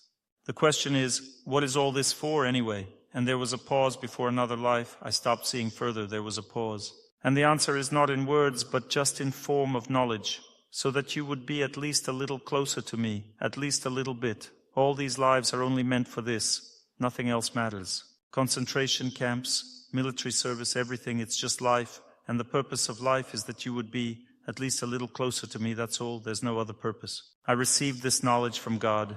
Although I had heard about this 1,000 times from the scriptures, when I received this knowledge from the heart, I understood everything more deeply. I truly understood what human life is meant for. That's it. If a person doesn't want to live as they should, then a harsh fate comes. A harsh fate means chaos. How to determine if a harsh fate has come to you? You have chaos going on. Everything in life is falling apart. Everyone is against you. Everything is very tough. Injustice all around. This is a harsh fate. The reason for a harsh fate is not getting closer to God, because every person has a harsh fate planned in their life. But if a person moves towards God, nothing will happen. No one will abandon you. Nothing will happen. Everything will work out. That means God tests you. If you pray sincerely, pass the exam, then everything in life is restored. Nothing bad will happen. When chaos comes, nothing helps except prayer. One may go through prison, all kinds of tests, trials in life. Only God can help, nothing else. If you have poor health, bad mood all the time, no normal life, everything is falling apart, it means you need a healthy lifestyle. If everyone around betrays you, they're selfish, you have no friends, no love, no happiness in life, it means you need to do good deeds. If you have insurmountable obstacles in life, some kind of curse, then you need prayer, then you need God, and all this is called the path. You say, I don't have any of this. Well, it's okay. A few years will pass, and you will have everything. You need to start slowly, taking small steps. I was talking with one successful person. I asked, how do you achieve success? He said, I don't look far ahead at all. I try to take one step, then the next, step by step improving my life. This is a very correct approach. Set small goals for yourself. When I started running, I thought, if I can run 5 kilometers, that would be such happiness. 5 kilometers, I don't need more than that. I used to run 700 meters and dreamed of just 5 kilometers. After half a year, even more, somewhere around 8 months, I could run 5 kilometers. Then 6 kilometers. When I was running 10 kilometers, I already understood that I could run to cleanse all 5 energy layers. 10 kilometers, and I felt that I could do it. And I reached the last 7 kilometers in half a year. It took me 2 years to reach 10 kilometers, but I did the last 7 in half a year. It was no longer difficult to increase the distance, because my body had already gotten used to the asceticism practice, and everything fell into place. How often did you run? Twice a day. I want to be born as a saiga antelope in my next life. Just kidding. I run once every 6 or 7 days. Once every 6 or 7 days, you need to do prolonged, continuous movement. Not necessarily running, you can walk for 4 hours. It's better to walk for 4 hours than to run for half an hour. Let's say you can only run for half an hour. It's better to walk for 4 hours. You will cleanse all 5 layers of the human energy field. If you run for only half an hour, you'll cleanse only 1 energy layer, and there's no point in that. But there is a point in cleansing all 5 energy layers. This immediately cleanses your entire life. Your whole existence begins to change. If you've walked or run cleansing all 5 energy layers, you can then do a little exercise, engage in as much physical activity as you want.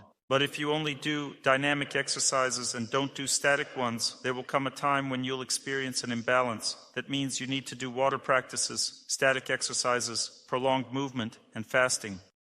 You should always start with water practices and static exercises, then add prolonged movement, then fasting. That's the sequence. This program should be long-term. But you should know one thing, if you don't learn to flip the switch, a person constantly strives towards their affairs. What does it mean to flip the switch? There is activity that is completely illogical. When people get up early in the morning to pray, they think, I need to cook, do laundry, clean, what am I doing? It's an illogical activity. Going out for a walk is illogical as well. Our psyche is geared towards survival. We say, I need to do laundry, clean, cook, I don't have time to walk. You know what happens to people who think they don't have time to walk? Very soon they start to lose control of their bodily functions. This is the reality of life. You'll have to walk one way or another. If someone is aware of the necessary asceticism practices yet chooses not to perform them, they might turn to prayer instead. However, what can they realistically expect as a result?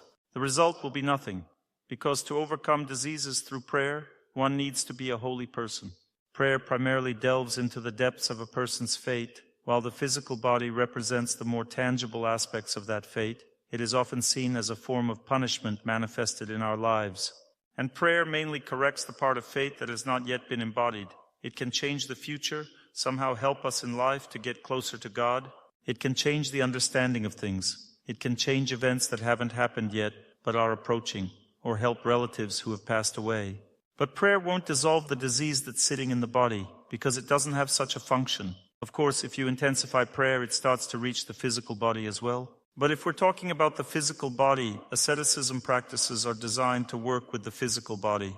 God has distributed everything, and there's no point in changing anything. To cultivate vitality, one must get up early. If you wake up late, energy levels will inevitably suffer. While it is possible to generate energy through asceticism practices, even after a late wake-up, it's not ideal. Sometimes during trips, I go to bed at midnight or 1 a.m. and wake up at 7 a.m. to get 7 hours of sleep. But I don't wake up energetic. And I perform asceticism practice to bring myself to a normal state, because I have no other choice. Yet if a person has the opportunity to go to bed early, why not simply do that instead of forcing themselves to recover later? For example, a person just wakes up on time and that's it. Is this asceticism practice? But not such a big one. For me, recovering after waking up at 7 a.m. requires 45 minutes of static exercises. I have to do exercises to get back into shape, or just wake up on time. It's much easier to go to bed on time and wake up than to suffer for half a day afterwards trying to come to your senses to get to a normal state. Or a person overeats at night. They overeat, and first they gain excess weight, then benign tumors appear, then malignant tumors. And the later they realize it, the more asceticism practice they need to perform to get rid of it.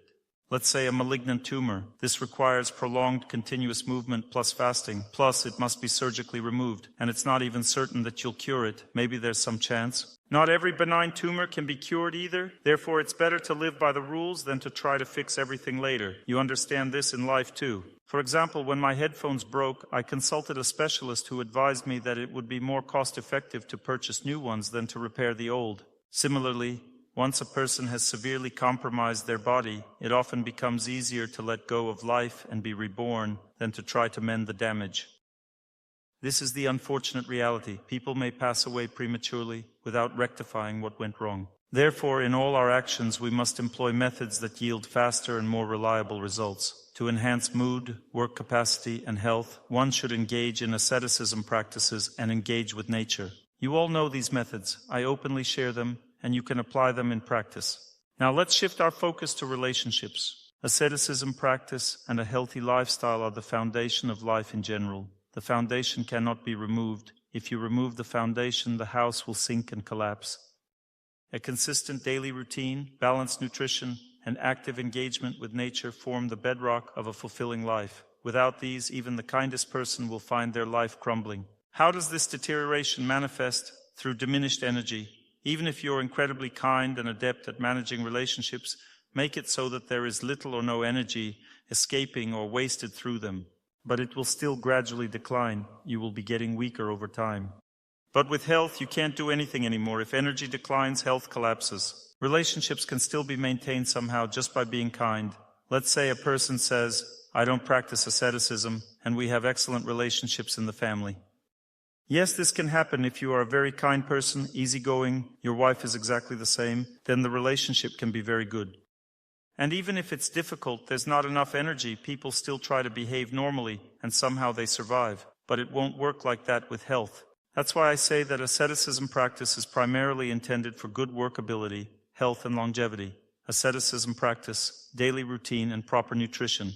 But when all this is worked out in a person's life, which you will have to deal with after the festival, when all this is worked out, the next stage is energy conservation. You have a lot of energy, and you need to preserve it. Kindness preserves energy. If a person, let's say, got angry at someone, got offended, all their strength leaves through this channel. They create a negative connection, and all strength leaves. Imagine I'm pouring water into a glass, and there's a small hole at the bottom. What will happen next? All the water leaks out. I pour, it leaks out, and I need to pour faster to keep some amount of water. I do more and more asceticism practice, but it keeps pouring out and pouring out, pouring out and pouring out, and so on endlessly. Is this normal? I need to make sure there's no hole, so I must forgive all offenses, accept all the people I should accept. This acceptance requires awareness and special efforts. Some may argue, I can't forgive, but this is not an acceptable excuse. During prayer retreats, you can channel your prayers toward forgiveness. Asceticism practices can be directed toward this purpose as well. For example, I once held deep resentment toward someone who betrayed me, a burden that drained my energy. I could feel directly, I felt everything, how all my strength was leaving my heart and going to this person. I was simply losing strength. There was a harsh betrayal. I'm just losing strength. All strength is leaving my heart. And I got into the icy water. I see that resentment, in fact, is like a piece of heat in the heart, like baked heat in the heart. If we characterize what resentment is, it's a mental piece of heat, energetic, which doesn't give you peace. And in icy water, this heat passes. This means that the heat dissipates in ice-cold water. It simply vanishes. No more heat. That's it. It disappears, leaving only the conceptual remnants. Resentment is composed of two elements, the ingrained heat and the conceptual overlay. For instance, consider a person who has conceptually resolved their issue. They've forgiven conceptually. However, they haven't engaged in asceticism practices to fully process that forgiveness. Consequently, a lingering force remains in their heart, obstructing their ability to truly live. Let's listen to a person who has conceptually forgiven but hasn't removed the resentment from their heart through asceticism practice. So the person has already understood that, yes, live happily, I don't want you to suffer. Typically, when someone feels wronged, they may curse, saying, I wish you'd die. So it's progress when they think, be happy, we won't talk. The pain has lessened, but it's still present. When I immersed myself in ice water, all the pain evaporated like a whistle, leaving only the conceptual remnants. Yet these conceptual remnants can still build up pain. What lies deeper, the pain or your conceptual beliefs about wrongdoing? What festers deeper inside? The concept. Exactly. The concept that they deserve punishment. Pain can pass with the help of asceticism practice. You don't even have to get into an ice hole. If you sit in cold water, then go into hot water, you should know that all resentments in your heart are being washed away during this time. Did you feel a sense of childhood vitality? Did you experience a calming effect? Why is childhood often peaceful? Because there's a lack of resentment. No trauma weighs down the heart. When you sit in ice-cold water, it purifies your heart, softening those resentments. Now, if you're currently harboring resentment, think of that person. Who here feels a strong resentment? Raise your hand. Is the resentment affecting you as much now or not? It's easier. Easier, right? So it's still there. Yes, it's still in my head. It's still in your head. Conceptually, there's resentment that they're bad, but here in the chest, it doesn't burn. This is what asceticism practices do. It removes the burning, but to understand the issue conceptually, prayer is needed.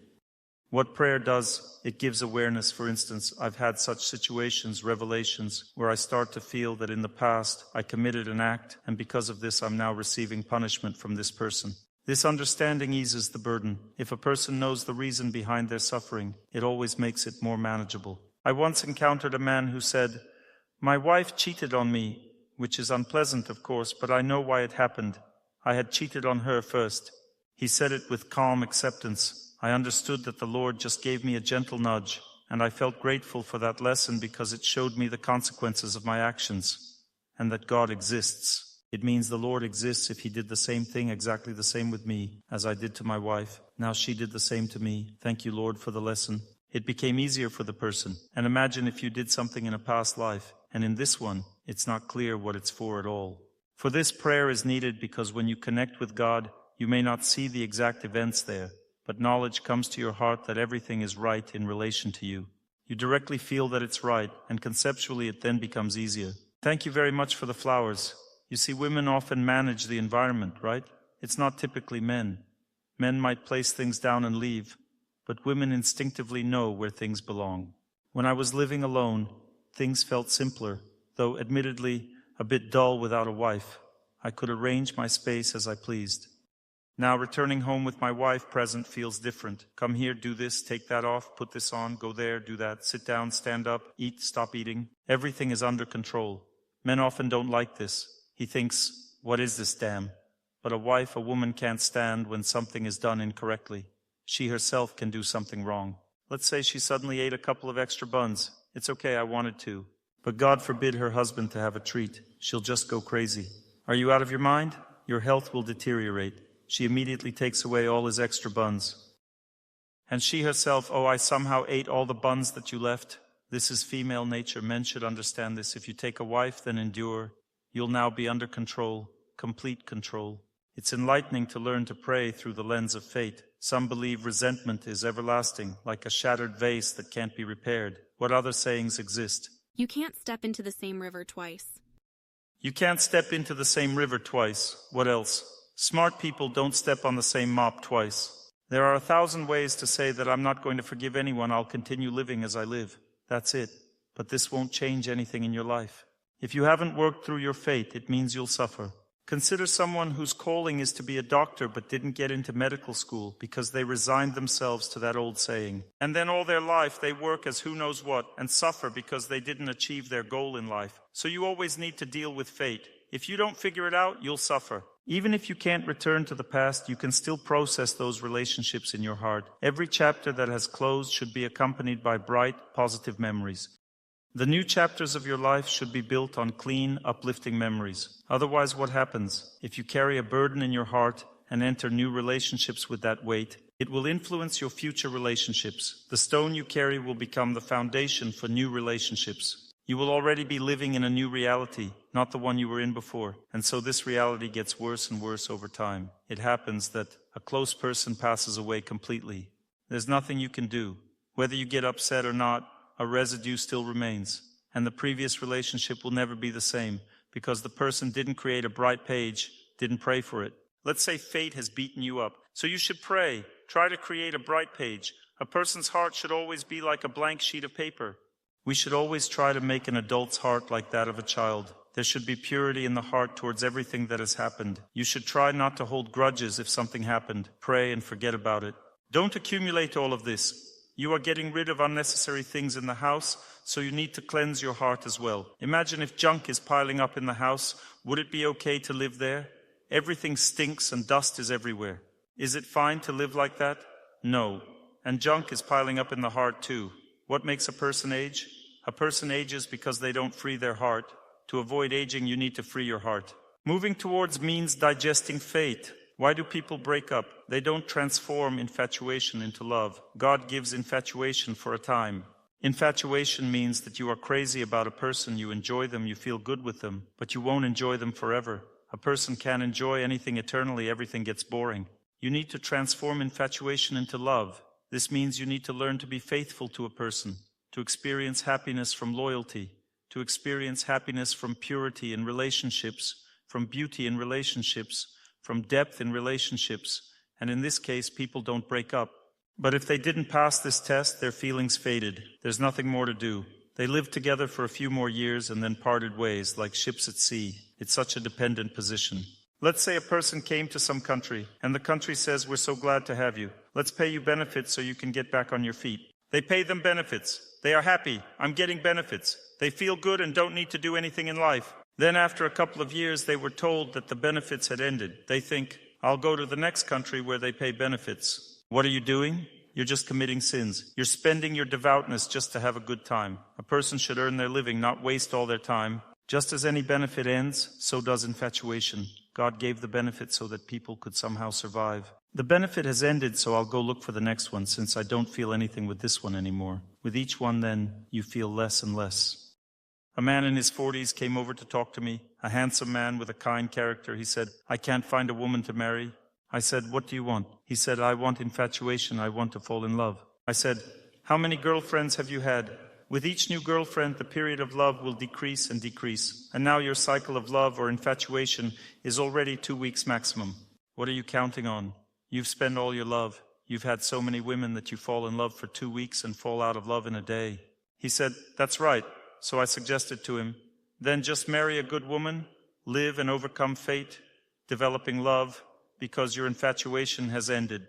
You know that the strongest crush is in youth. That's why, in ancient culture, young men and women were married to each other, so that they would fall firmly in love. The strong feelings would keep a family together for a long time. But now people fall in love, and out of love their feelings fade. And after that they get married and think that infatuation will return to them for all life. Of course not.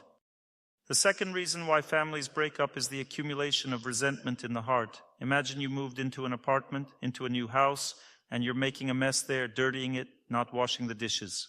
Trash accumulates there, and then you have the most logical solution. Listen, let's sell the apartment and buy a new one.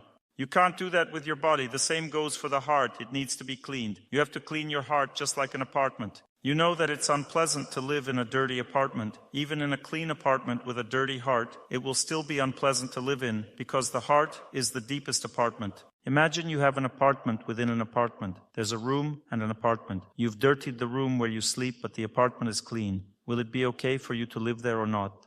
You still need to go into the room, but there's a mess there, while the apartment is clean. So you'll crawl from this room to another. So a person should cleanse their heart. This is the most important apartment in our life. Why don't we cleanse our heart? Because it's difficult. It requires studying the scriptures, not watching any nonsense on TV. We should watch movies about saints. This is all about cleansing the heart. Watch how pure, dignified people live. Don't just read detective stories, but read the scriptures, analyze them. Of course, this requires a lot of heart strength. When a person is tired, their psyche doesn't work. They want to watch some kind of humor. When I'm feeling really tired, I like to watch something funny. Can you imagine? It's impossible to find anything good. It's all vulgar. And you don't want to watch vulgarity, so you are just sitting and searching. I recently watched a movie, Kidnapping, Caucasian style. Well, I was so tired I thought, I need to laugh. I couldn't do anything else, so I turned on this movie. Such great humor, no vulgarity, such kind jokes. I was sitting and laughing, calmed down and relieved the tension. Pleasant feelings. It also happens sometimes that you just need to relieve tension and laugh. But if you want to cleanse your heart, then you need to watch about the lives of holy people. If you want to purify your heart, watch films about saints. Listen to spiritual music. It's also very powerful, but it requires internal resources. I'll give you an example. We had lectures in Bishkek and I turned on Allah Akbar music, the same music that played during our Hallelujah retreat. I also turned on another piece of music, such a gentle, affectionate azan. I asked, which one do you want for the retreat? Everyone says azan, azan, this gentle one. We don't need Allah Akbar. It's heavy music. Those of you from Bishkek, do you remember this episode? But when this music was played during our retreat, you could feel the power it had. Why couldn't you accept this music right away? Because the heart tenses up from it. When the music is gentle and tender, of course, it's more pleasant. I'm going to do an experiment about the most powerful music tomorrow at 3:30. So powerful, solemn, so intense. And at the end of the retreat, there will be the opposite. Can you imagine the same melody is sung in a completely opposite mood? We will relax while listening to it. There is the same melody to which we will conduct the retreat. It represents victory over fate. It's the same melody, very beautiful. It's sung in a completely different mood. I specifically found it. This is the music I listened to 30 years ago. I was constantly hooked on it. It's so beautiful. We will listen to it and rest after the retreat. Beautiful, isn't it? Such beautiful music. It makes you feel uplifted. And that music I played for you during the retreat, in contrast, it's the same thing. The same words, but the mood is completely opposite. Can you hear the music inside? It's beautiful and delicate inside, but on the outside, it's boom, boom, boom. Now I have a question for you. Why do we need these contrasts at all? If you don't apply this force to your heart, you won't cleanse it. You can't cleanse the heart with just dulcet music. It affects very superficially. It doesn't go deep. It doesn't open up the heart. It doesn't lead to a revolution, to victory in your heart. Of course, such a melody is very powerful. Now I've turned it on, and you might think, why the hell should we conduct a retreat with this? It's kind of scary. Of course, you're already prepared for everything here. You've already stayed in freezing water. You've been in hot steam rooms. Nothing phases you anymore. It's okay for you. But why did I give you these examples? So that you understand that I'm not making something up, but because there is a need for it. Why do we need this solemn symphonic music at all? Let's say listen to some boom boom. Because in that life situation, people had to sacrifice their lives. That means some kind of catharsis occurs due to these moods. And now the situation in the world is escalating. We will dedicate the last retreat to victory over the demonic forces destroying life on the planet Earth, on this beautiful planet of ours. So we will fight this way, fight for peace. The Lord comes in this form of Nrisimhadeva to destroy the demonic forces in the universe. He didn't come to Earth. According to the Vedas, these things happened in the universe. The whole universe was being destroyed by demonic influence. He came in this form to destroy the demonic forces. In order to overcome the chaos in our hearts, sometimes it requires very strong concentration and very deep immersion. We need a powerful prayer, sometimes very kind, sometimes very powerful and solemn. We need to engage in it very intensely. That's why I'm organizing different retreats for you, trying to show you how to overcome fate. How to overcome it in different spiritual traditions and cultures so that you can feel all these possibilities of your mental functions in order to overcome fate. But in the end, when the resentments have passed, when you've managed to get rid of all suffering through prayer, a person should learn to understand how to make sure that the heart is not wasted. In order for the heart not to be wasted, one needs to deeply realize their position in this world. What is our position? We are here to learn. What do you think? Let's say in school there's a failing student and there's an excellent student. And let's say the excellent student says, "You're a loser, you're a failing student, you're such a bad child. I'm so good, I'm all excellent, full of myself." And let's say the failing student says, "Yes, of course, you're so good. I'm a failing student. I'm not even close to your level. I will try to change for the better." What do you think? Who will progress faster? Time will pass, and this failing student will become an excellent student, while the excellent student will become a failing one. I remember there was a boy, my neighbor. He studied very well. He was handsome. I always looked up to him. I thought, how handsome he is, and he studies well, and he's so diligent in every way. I felt that I wasn't measuring up to him. I looked up to him. Once when I came home, I was about 45 years old. A man approaches me, all wrinkled, an alcoholic, and says, "Hello, Oleg?" "Do you recognize me?" I say, "I don't know. I'm not acquainted with you." He says, "Remember, there was a boy who lived below you in the building?" I look at him. Wow, what has become of this person? It's terrible. Well, just some old man, all wrinkled, miserable, suffering. It happens that a person starts running very fast right away, a marathon distance. Everyone else runs calmly, slowly. In the end, people who ran fast can't run at all anymore. They fall exhausted and they are easily overtaken by everyone who was running slowly. Is it a familiar story? So it's very important to understand how to live correctly. And in order to live correctly, you need to understand that we are here to learn. You should never judge those who are learning, because everything is learned over a long distance, at the cost of a lifetime, and maybe even several lifetimes. You should never reason about who learns how. Now, someone is learning poorly, then they can start doing it much better than you. And when you go for the long distance, you'll understand that you're not better than this person. Sometimes a person, an alcoholic, lies in a puddle. You can turn them over so they don't drown there. This is very humane.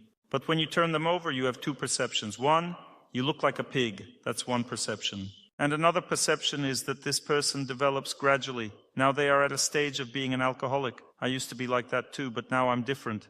This is called giving blessing with your perception. In general, there are only three kinds of good attitudes. Often we simply take the wrong position towards a person. The first good attitude is to understand that a person is not as developed as you would like them to be. We have expectations. Let's say a husband and wife live together. Outwardly, everyone looks the same, but you know that all people are at different stages of development. The first stage of development is the material understanding of life. A person generally believes that there is no God. We live only once. Meat is the most delicious food. We should be treated with antibiotics and pills. One doesn't feel anything except physical matter. Therefore, one looks at things in a material way. The world originated from the Big Bang. There is no God. The psyche is a combination of nerve impulses. A person has such a crude perception of the world. Love is sex. There is no other love. And you say, "No, it's not all like that. Why do you think everything is like that?" But the person doesn't think so. It's their stage of development. And it may take several lives to move to another stage of development. Or maybe in this life, they will get some knowledge from within, but these are not a person's thoughts. You can't change this quickly, because this concept doesn't change quickly. It takes a lot of time and effort for a person to change conceptually, and you think, no, everything is fine with this person, everything is good, time will change them.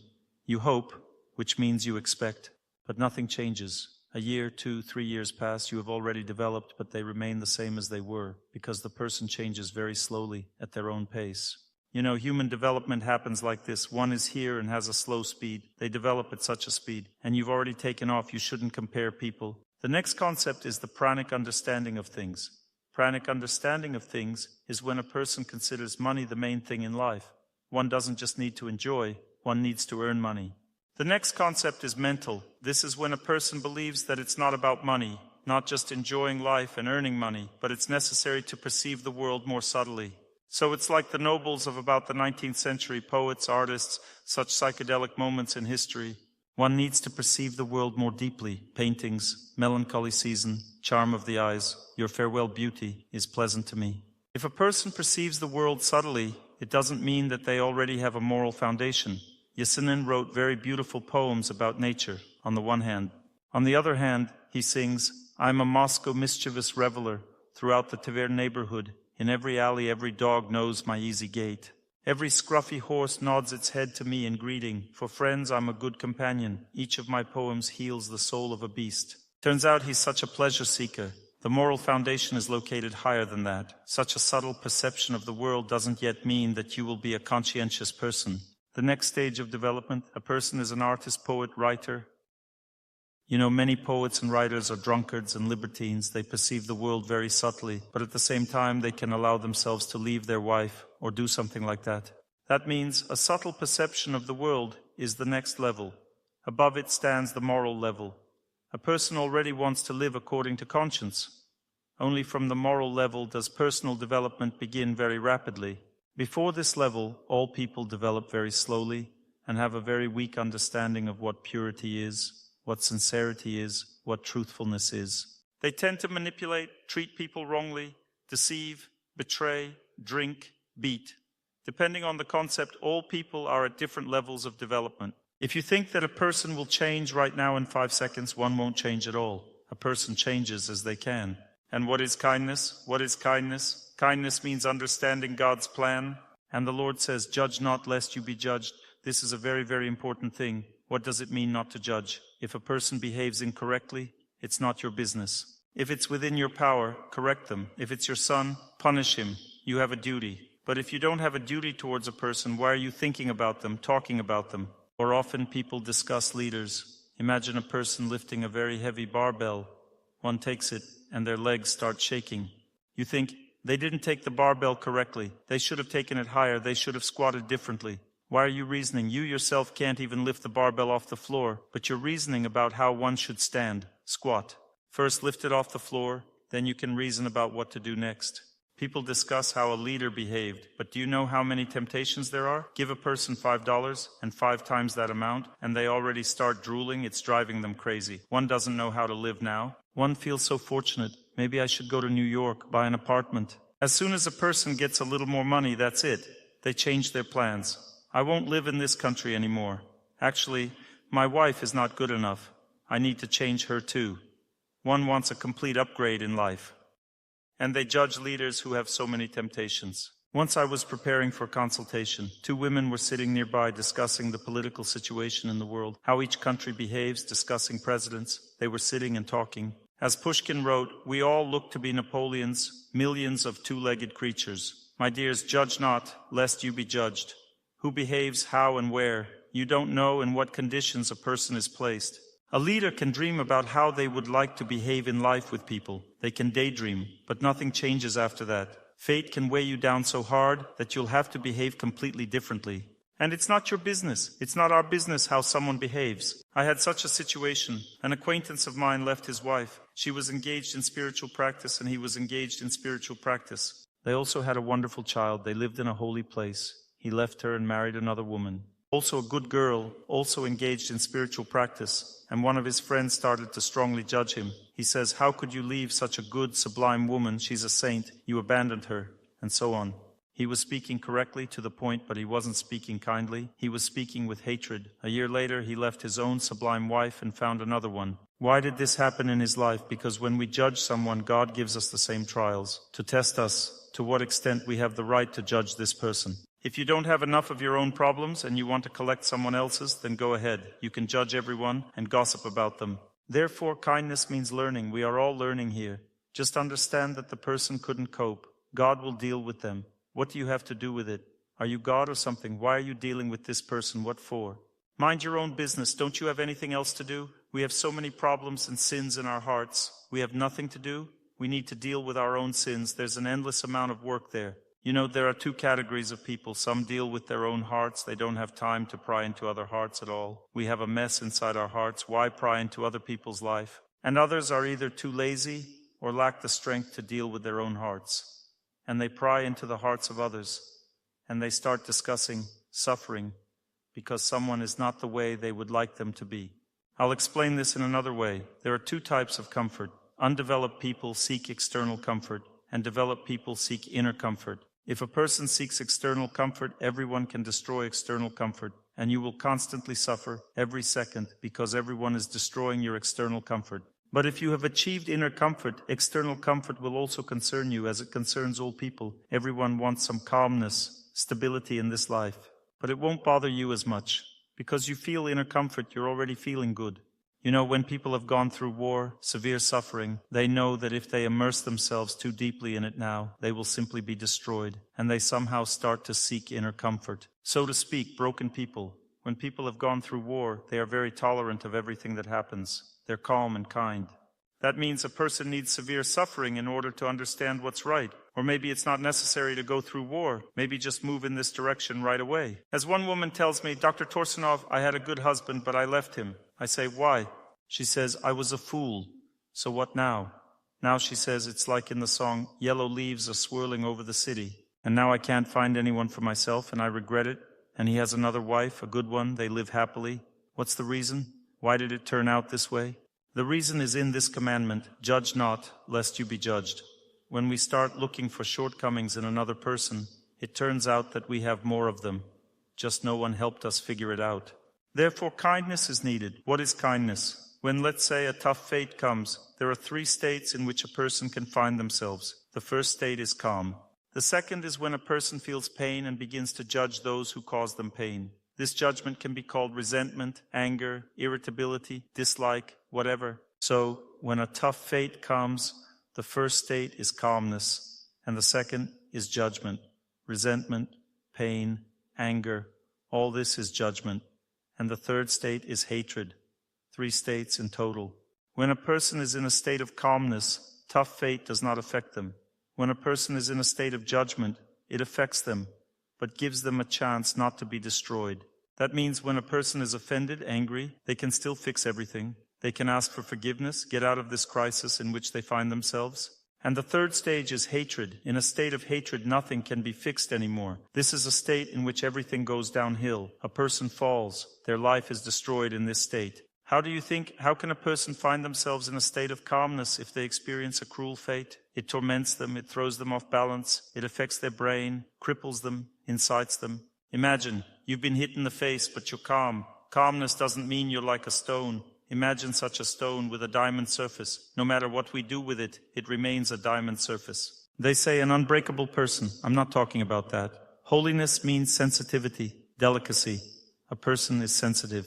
But where does calmness come from? The status quo can be different. For example, boxers fight and a person gets hit in the face repeatedly and they don't fall. And what do they say about such a person? Unbreakable. He has a bulletproof face. This happens. It really occurs. A person gets hit and nothing happens. He has a face like Terminator. But such people are usually insensitive. They don't feel others' pain. But there is another state that gives a person status quo. There is another state that fate cannot penetrate. This state is called kindness. What kind of state is this kindness? Kindness is the consciousness of God. You are now describing a state, and I'm telling you where it comes from. When fate weighs a person down, they cannot be kind on their own. You won't remain kind by your own efforts. When cruel fate comes, all people, even the kindest ones, stop being kind and become angry. But if a person remains kind in the face of suffering, it's not their energy, not their strength. It's the power of God. There is human consciousness, and there is God's consciousness. These are different types of consciousness. Human consciousness loses balance under the influence of difficulties. It first begins to enter a state of accusation. This is natural. Let's say you're standing, waiting for a tram. Suddenly someone steps on your foot and it really hurts. You turn around and say, "What are you doing? So you're a good person, but they've hurt you badly. What's wrong with you?" This person turns around and says, "What? This man didn't even realize he had stepped on your foot. Someone pushed him, he had a big bag, and he stepped on your foot with all his weight. But he didn't even feel that he stepped on your foot because he's wearing heels." He says, "What? What foot?" At this moment, what should you do? You need to soften your attitude, but you can't do it yourself because you're in pain. You think you need to say something to make him turn pale, blush, anything. If you do that, he thinks, "Damn, I didn't do anything to this person. Why is he yelling at me?" He begins to behave the same way towards you. The whole bus is in an uproar now. But what is God consciousness? It's when you think about holiness in your heart, trying not to forget about it. You constantly try to think about holiness. Think about how merciful the Lord is. Be grateful to Him. Gratitude. Be in a state of gratitude. There's a demanding attitude. Why is everything like this here? For example, when people arrive at a resort, it's clear that they wanted happiness and wanted to relax there. And then, damn, there's no water. The door is broken. The balcony door doesn't close. And they go to the administration. "Damn, I came here to relax, change my room immediately." When we have strong expectations in life, we become angry afterwards. We wait, we want something from this world. Remember the movie White Sun of the Desert? There were sages sitting there. A dynamite stick exploded, their hats flew off, but they didn't even blink. In the movie, they didn't even blink, can you imagine? They just kept looking. Wow, that's really cool, such an explosion. Hats flew off, but they're fine. I think they were sitting on that box of dynamite or something like that. One pulled out this box on which they were sitting, opened it, and there were dynamite sticks inside. It's funny, isn't it? But it's a wise movie. It shows us how to live correctly. And why didn't they blink? What's the reason? This reason is called kindness. Kindness is God's energy, and it's produced through remembrance of God. For example, how do you determine if a person is spiritually developed? We look first, we don't know. We go to the temples, look at who has the most majestic clothes. We think, "Oh, this is the most spiritually developed person here." This is a mistaken perception. When there's a conflict of interest in a spiritual environment, some people defend their rights, get angry, while others are kind-hearted. Kindness is God's energy, and holiness is recognized only through kindness. A lot of people are out of balance. Well, almost everyone. Suddenly, when something happens, the person doesn't expect what's happening at all. Something unexpected occurs.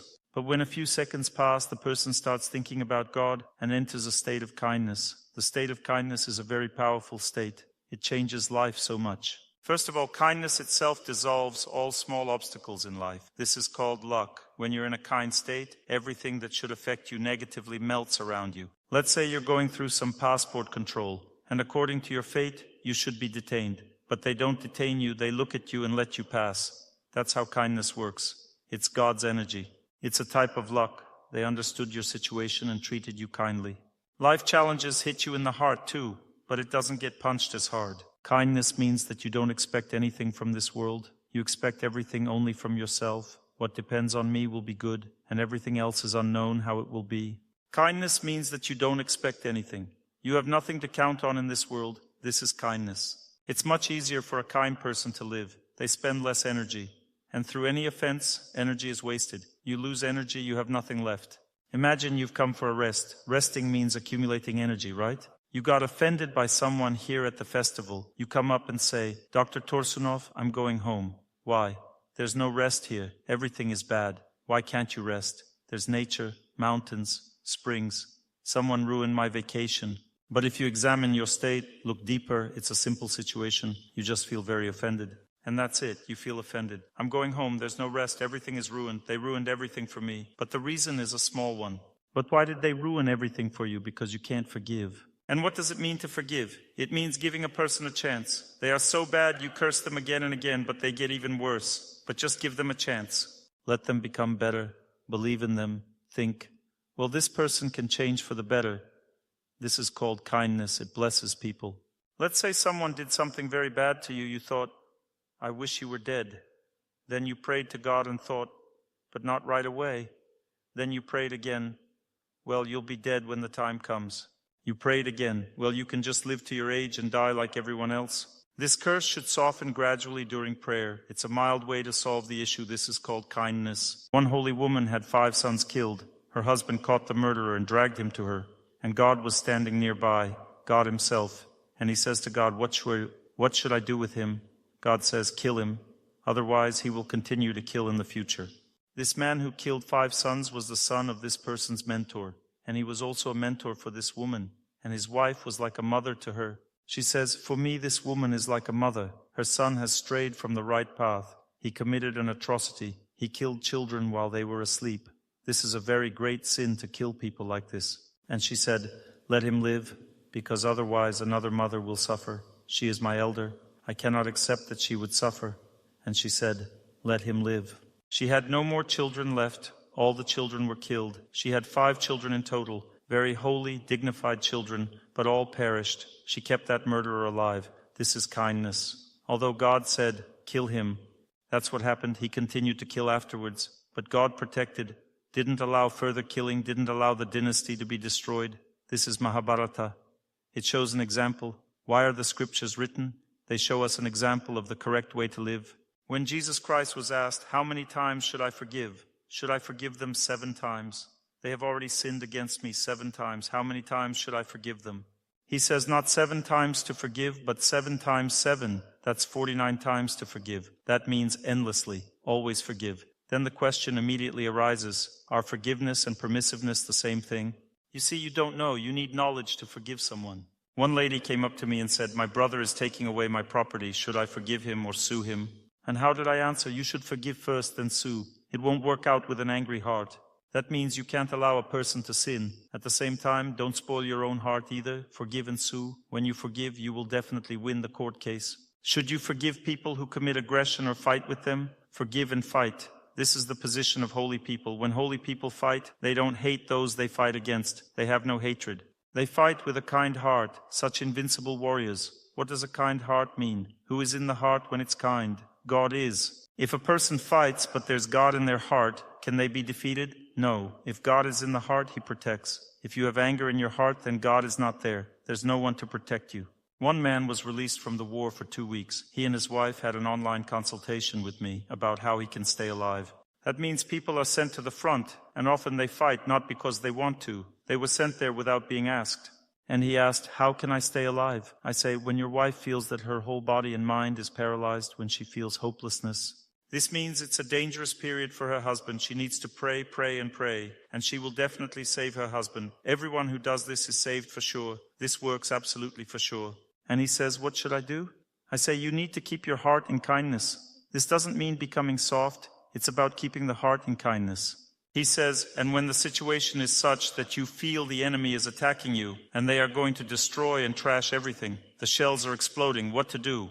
I say, first, don't run anywhere. First, in your heart, set yourself up for God, and then when you feel where it's calmer, run there. He says, when a shell is flying, where to run? I say, definitely don't run where everyone is running immediately. They are running towards death. Run where it's calm. It may be calm where everyone is, but very rarely. Mostly when people come under the influence of death, they themselves run into the clutches of death. They don't understand anything at this time. They are in panic. I explained to him that you need to keep your heart in kindness constantly. This is a full guarantee that you will remain alive. Those people who enter into anger, hatred, or panic, they all die. When cruel fate acts, only kindness in the heart saves a person. As the song says, I put my trust in you, my dear wife. This faith protected me from bullets in the dark night. I'm joyful. I'm calm in mortal combat. I know you'll meet me with love, whatever happens to me. Death is not scary. We've met it many times, and now it's circling above me. You're waiting for me, and you're not sleeping by the child's crib. This means nothing will happen to me. That means a person thinks about love is in a state of kindness. They feel death and see that it's nearby. They can dodge it. But when the heart is in anger, even a little bit, a person gets lost and doesn't feel death. And this is the principle of life. Someone is committing violence against you, but you try to keep the kindness of your heart, and you will always withstand the blow of fate. The next thing I would like to tell you is even if you can't keep your heart in kindness, if fate has completely destroyed you, you don't love anyone anymore, there is still a way out. You need to remember God. The retreats we do are intended for that. We learn to remember God. At first, this is the most difficult kind of activity. This is the most profound activity that exists in this world. It's a whole science. Remembrance of God is always based on some kind of strength. If people pray with faith and depth, then you can rely on this sound, and you will remember God just like they do. What helps to concentrate attention to remember God? Stationary position of the body, morning time, empty stomach, taking a shower before prayer, being near the altar, pure atmosphere, the smell of some sacred object, and so on. Many, many factors can help. You have to study all this. And when many, many people pray together, it also helps. All this increases spiritual strength. But the essence is to understand what faith is. What is faith in God? A person says, I wear a cross, I believe. And another says, I wear a crescent. I also believe.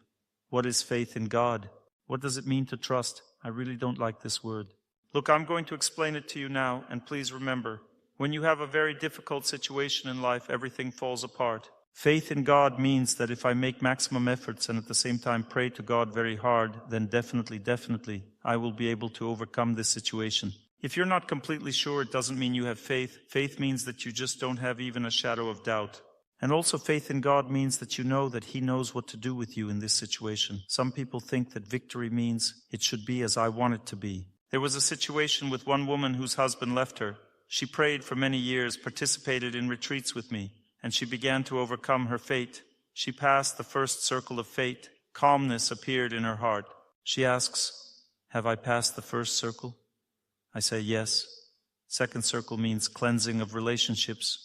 Purity in relationships. Have I passed the second circle? Yes. She's overcome 66% of her fate. They are communicating now, have good relations, bright memories. She reached it. She overcame the second circle. The third circle is the circle of fate. He changed his attitude, repented, apologized, and admitted that he was guilty. She passed the third circle, overcame her fate, and he didn't come back. She comes to me and says, what should I do? The money has been paid. Where are the results? Where is my husband, Dr. Torsunov?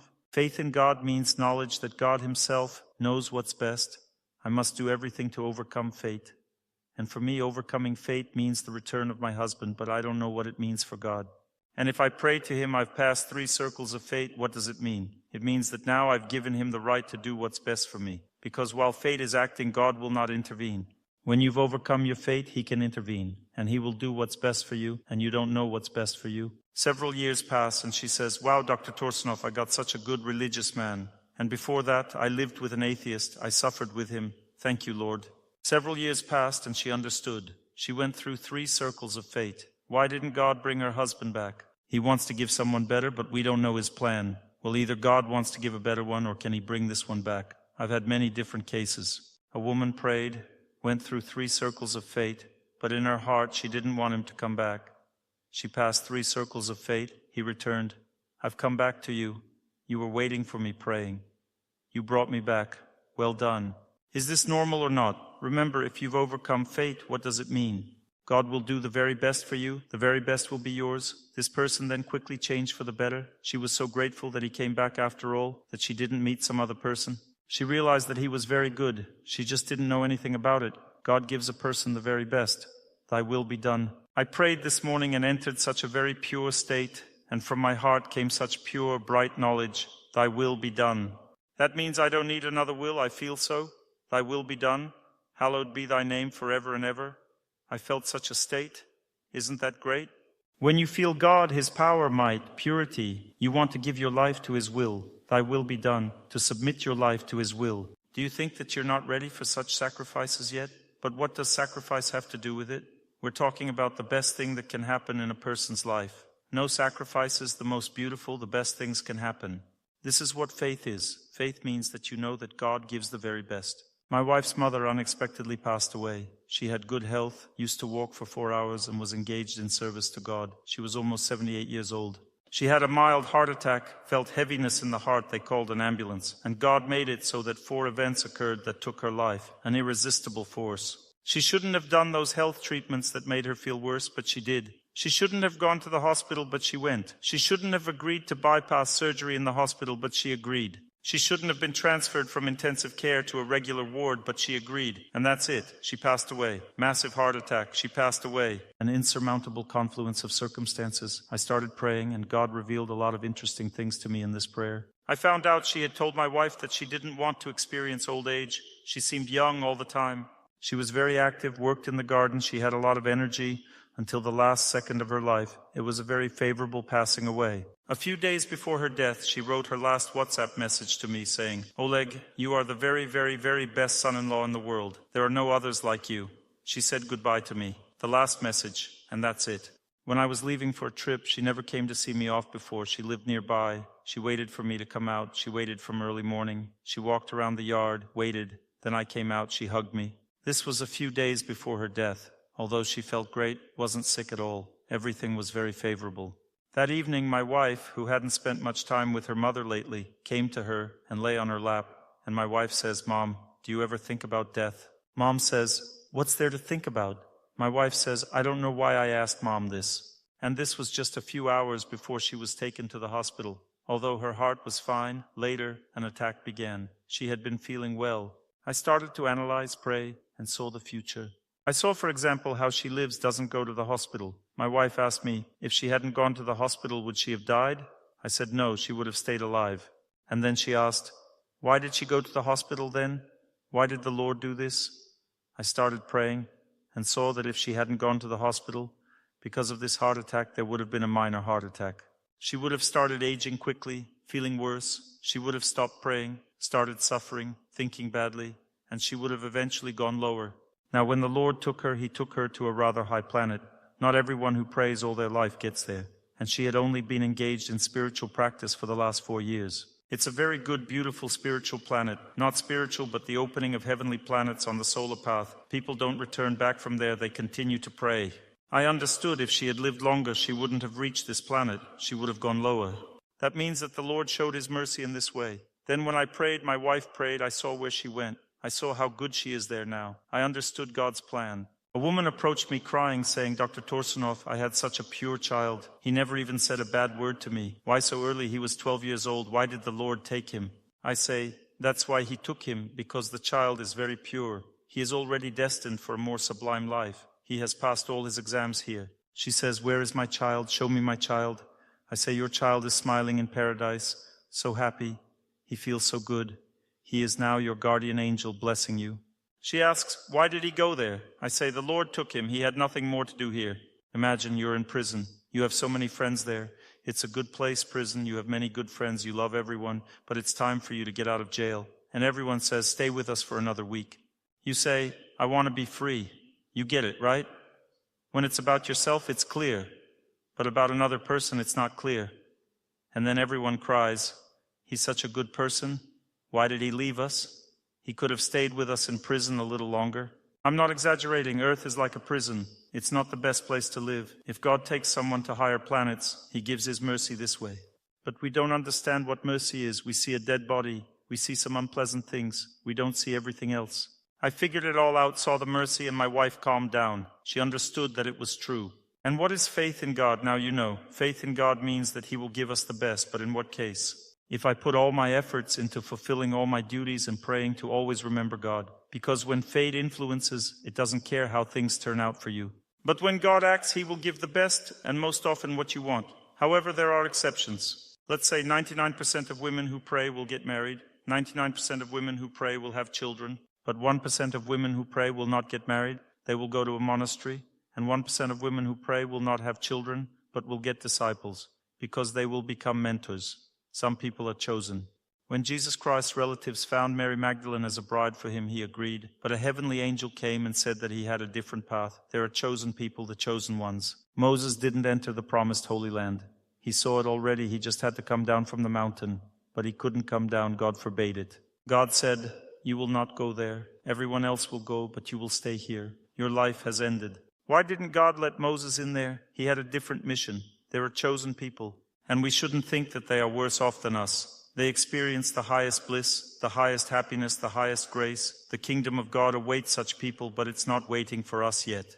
Therefore, the chosen ones receive their path. It may not seem very good to us, but from a higher perspective, they experience the highest happiness deep inside, though outwardly life may seem not so great. There's a song, "I may not be beautiful on the outside, but I'm surely beautiful in my soul."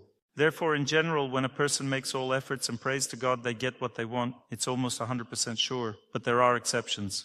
In our case, there can be two exceptions. The first exception, we didn't overcome our fate. We didn't cope and got not the best result. The second option is to be chosen. But generally, when a person prays, they get what they want for the most part. However, if in the third circle of fate, a person doesn't say, "Thy will be done, I'm just praying because I'm fulfilling my duty," then they don't overcome their fate.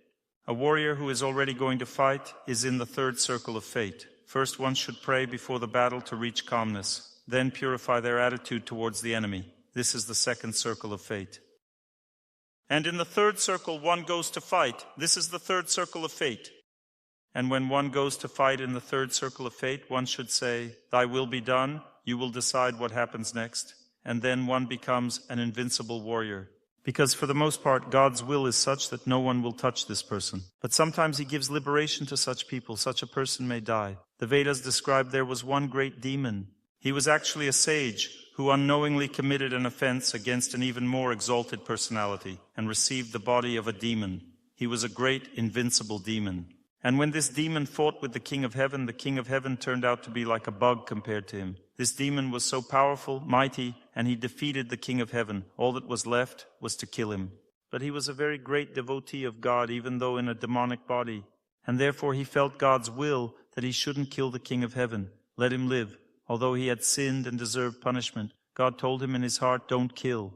And they had such a battle that if you don't kill him, it means he kills you. There was no truce. And he sat down and just started meditating. And this King of Heaven came and began to soar off his head. He had a lightning bolt. This was his main weapon. He struck with this lightning. It's the most powerful weapon in the universe.